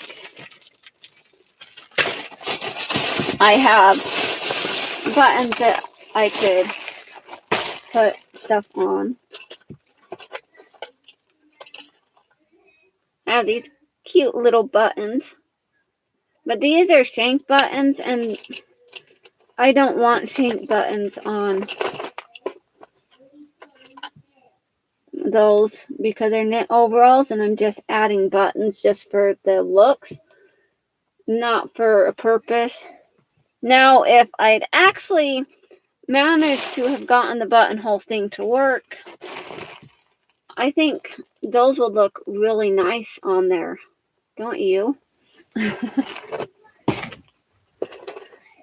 So I might try and see if,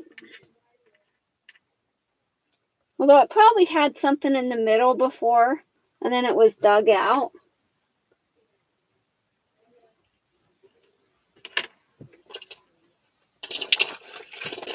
But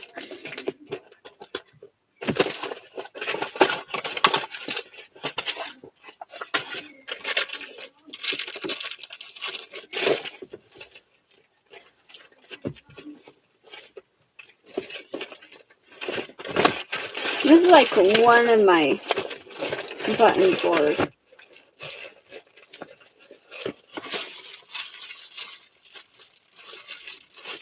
And it's not, the giant green buttons are not in this drawer.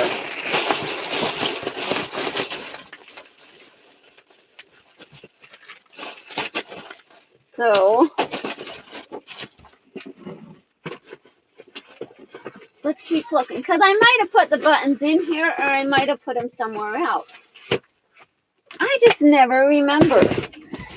So I have some ribbon. I have like t-shirt guides, like rulers. A bunch of buttons.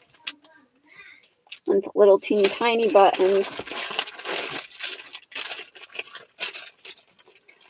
Let's see here.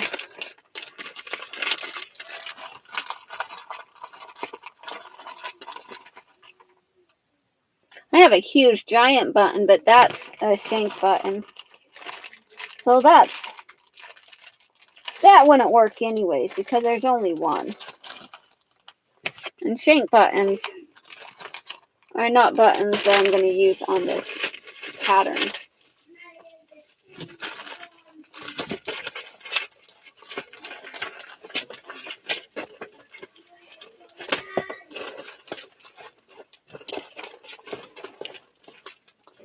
And it doesn't look like they would be in here either.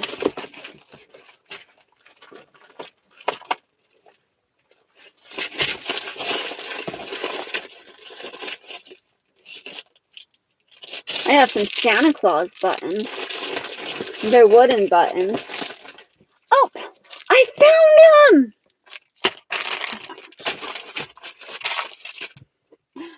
I found my giant green buttons. So maybe we'll just sew them on right now. Although they quite don't. They're like more of a neon green. So they don't quite.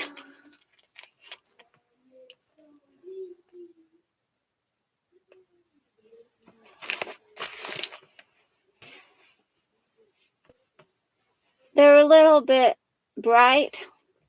But you know what? I like that. I tell you.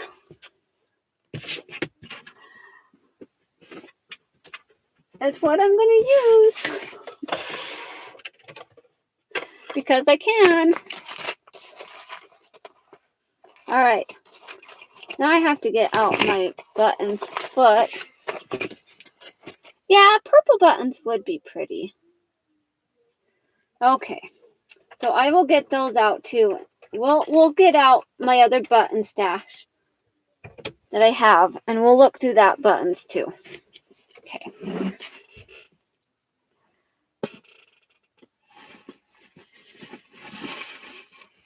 I think.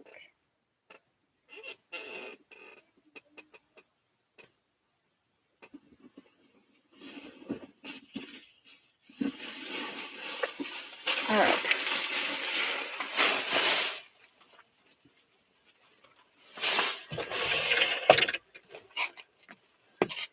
Go ahead and look at what we have here.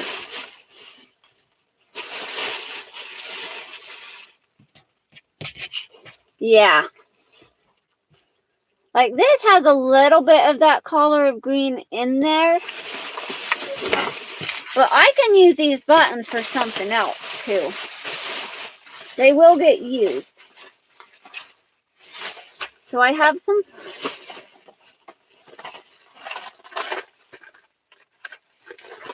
Use one that I already have open. I have these purple buttons. Okay. I have some like off-white. They're like a cream colored button. Let's see. I have some pink colored buttons. Oh, I need to move it down so you can actually see my buttons I'm setting on the thing. You can't even see it. Oh my goodness, how awful is that?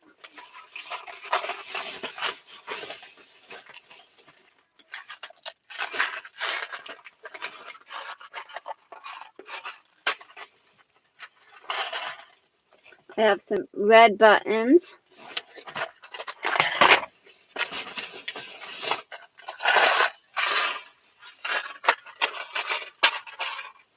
You know I'm getting out the big buttons because I like big buttons.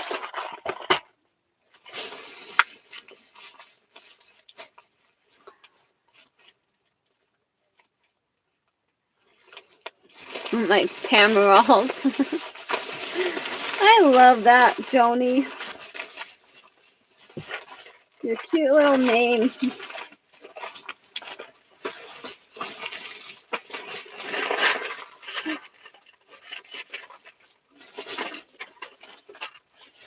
And I got some gray buttons.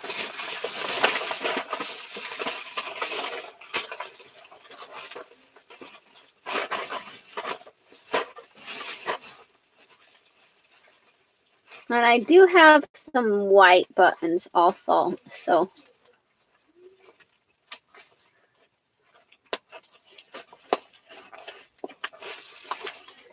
like a 1-inch button. Just over an inch. They're like 1 1/4, I think. Let's see. Yeah, 1 1/4 inch buttons.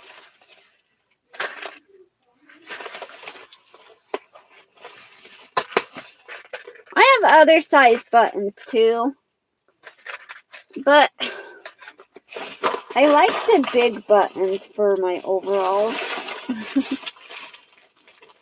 Or as Joni puts it, my Camerals.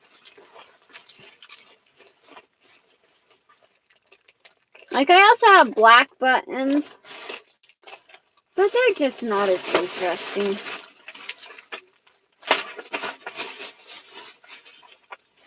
I do have some giant blue buttons too in here.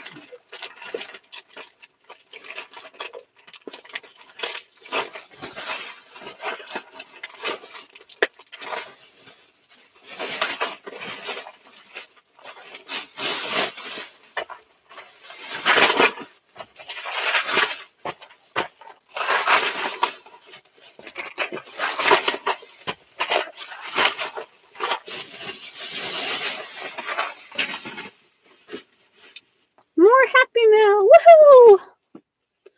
Alright, so I decide which ones.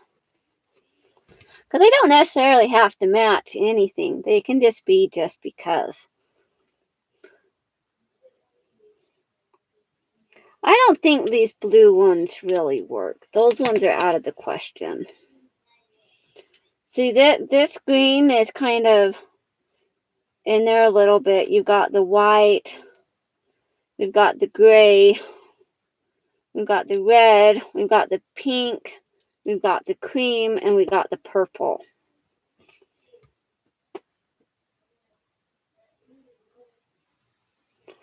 I do have some metal buttons.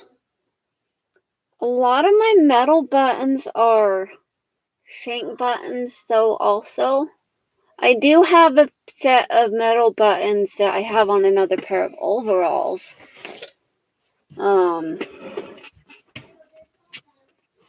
might have some in this bottom. Like, I have so many buttons. Seriously. And then I just picked up 3 bags of buttons.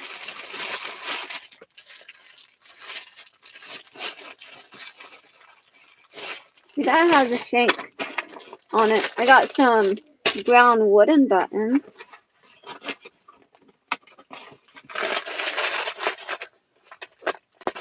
I just have some weird looking bag of buttons here. I have these cool looking buttons. Like the back side is black, but this side has that. But they're not flashy enough.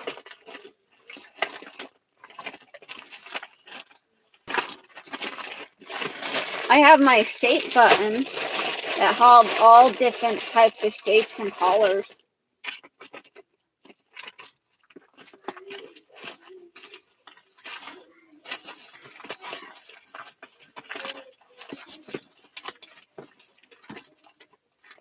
I have some cool blue buttons that have a really deep ridge. These ones would more so have to be hand stitched in just because of the type of. These green ones, no, they're the same color. They just have a little white stripe going down the line.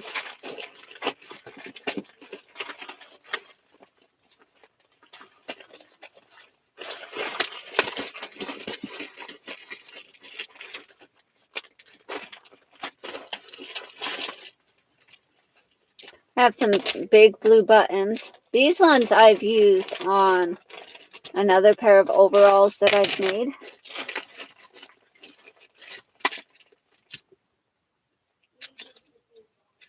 I have some metal ones that have a big shank, a little shank on the back. But I'm not doing shank buttons because I'm just sewing that directly onto the fabric.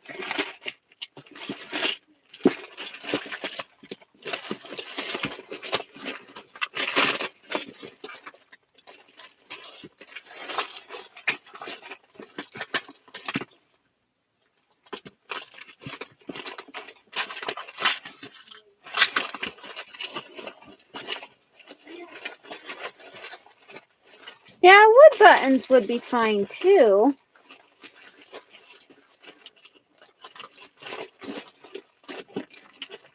Wood buttons would tend to wear out faster though. And then I would have to eventually replace them.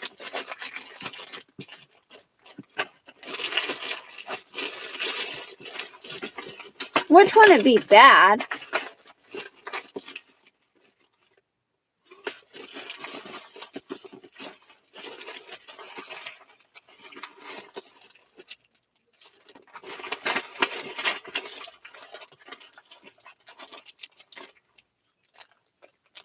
I also have some giant. Yeah, they do.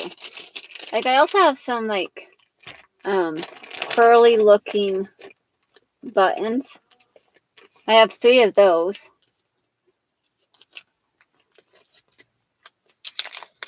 You like the size of the green? Yeah, I do too. That's why I was like, oh, I have green buttons.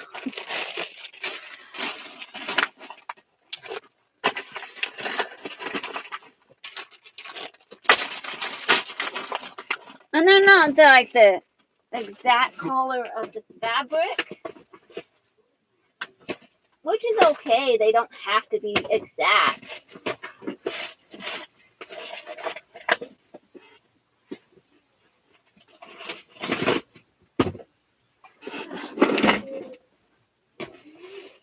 So I just have a bunch of different buttons. Like green, purple, or cream. Like if I wanted to be like kind of conservative and stuff, I'd probably go with the cream. Just because the cream matches the stripes more so. And kind of matches the doily with like the overall thread. Like the color of the yarn.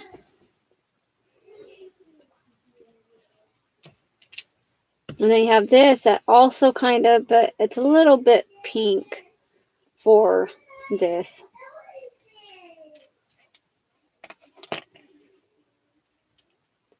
And these ones,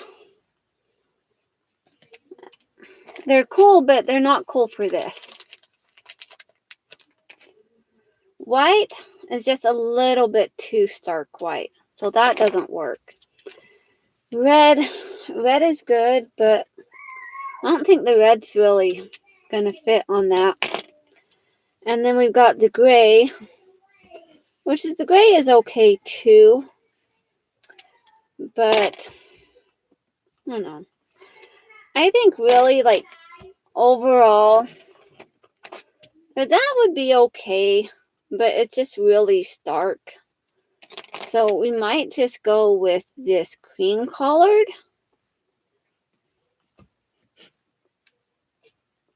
Just because I think it just kind of blends it all in, because it kind of blends in with the stripes, blends in with the doily. It just kind of pulls it all together.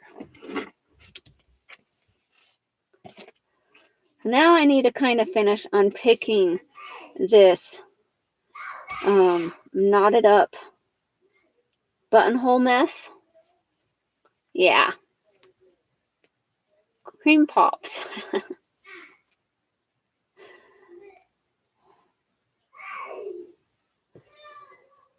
Yeah, it really adds to it.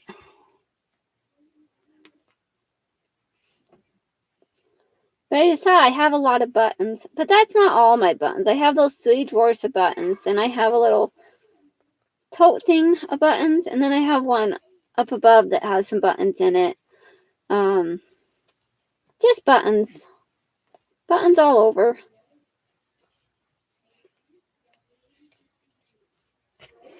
Okay. So I have that.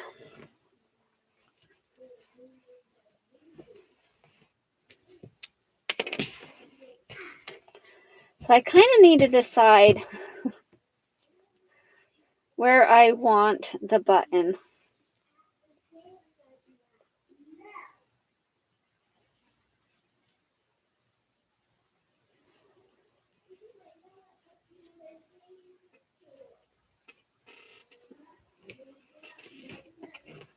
Let's see.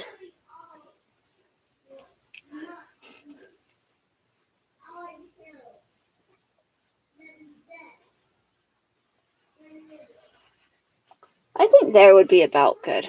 You guys can't even see what I'm doing here. Jeez, I'm sorry. I'm just kind of measuring as my stomach growls. But it's lunchtime here. But yeah, I think that might work.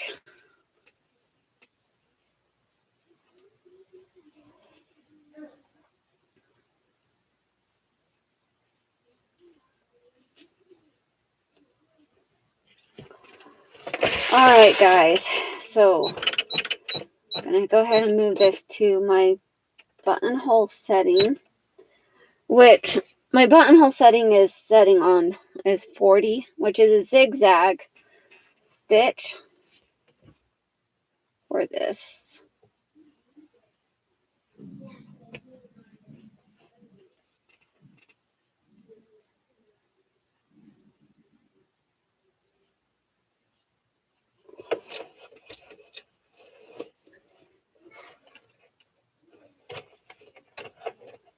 I guess I probably could have pinned part of this to keep it where it needs to be, right? Because if I pin it, then I'm not going to have to mess with it while I'm stitching on the button.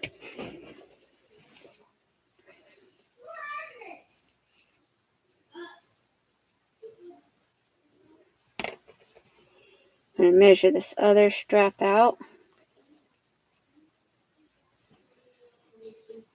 And I do like to keep the excess strap piece, just because later I might decide that I want to change the strap length. I might need to adjust it. And so if I have that excess strap, I can adjust it. Okay. So we have those placed where we need them.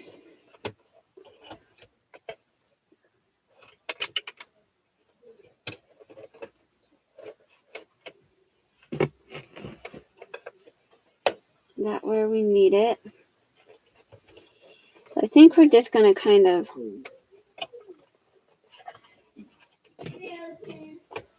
place the button right here. And hopefully this isn't all like totally scawampus here.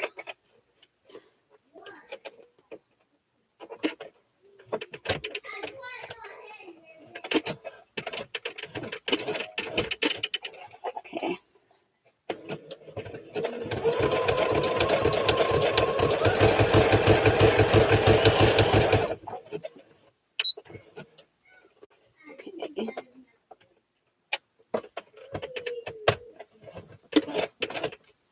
I forgot to drop my feed dog, so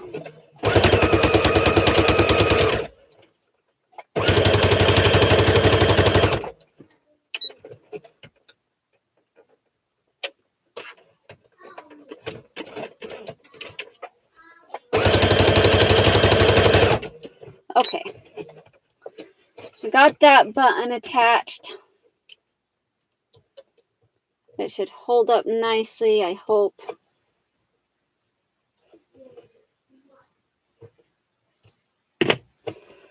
Okay.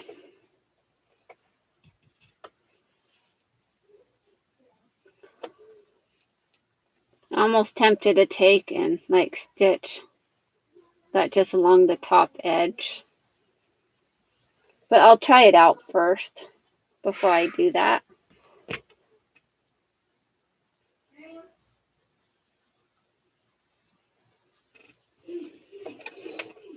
I'm going to stick this in there. Okay.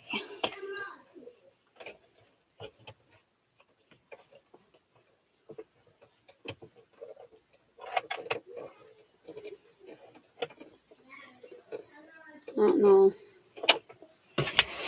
Not even showing you guys. I forget to reset you.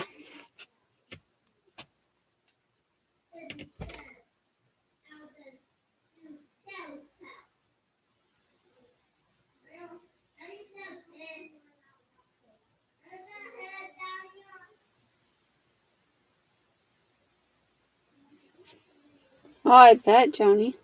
I might be able to send you some buttons. We'll see.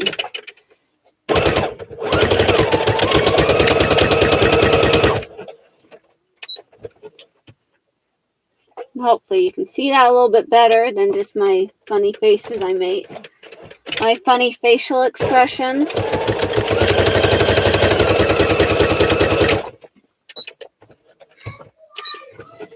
Okay. So we have the buttons attached. So they're pretty much finished. And if I need to make any adjustments, I can. Because buttons are easy to remove once you add them. So they are officially finished.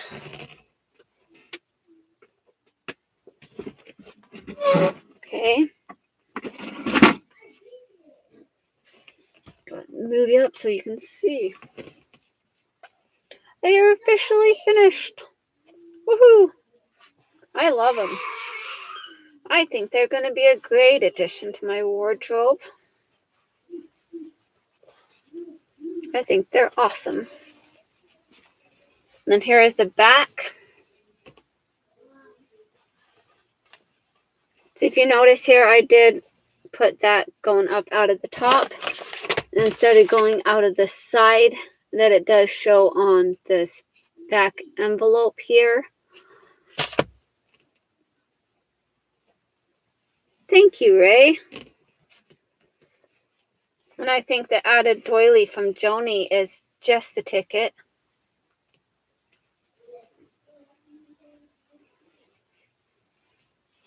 And if I need to change anything up on it, I can change the straps or something. Because I might not quite have it right. But it should be about right. Alright, guys. Well, thank you so much for sticking in with me for so long. It was like a 4-hour video. If I had to edit all that, you wouldn't see a single thing. I'm just saying, I don't like editing. And it takes a long time. And then when it doesn't work out, I just kind of like, you know what? I'm so over this. And then I give up. And say, well, I guess they're just not going to see what I did because I'm just not up to it. That's how it is sometimes.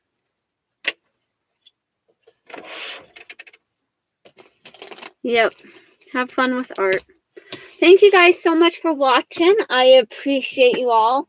Stay creative. And I will see you around in chats and wherever. And until next time, have a great day. Bye now.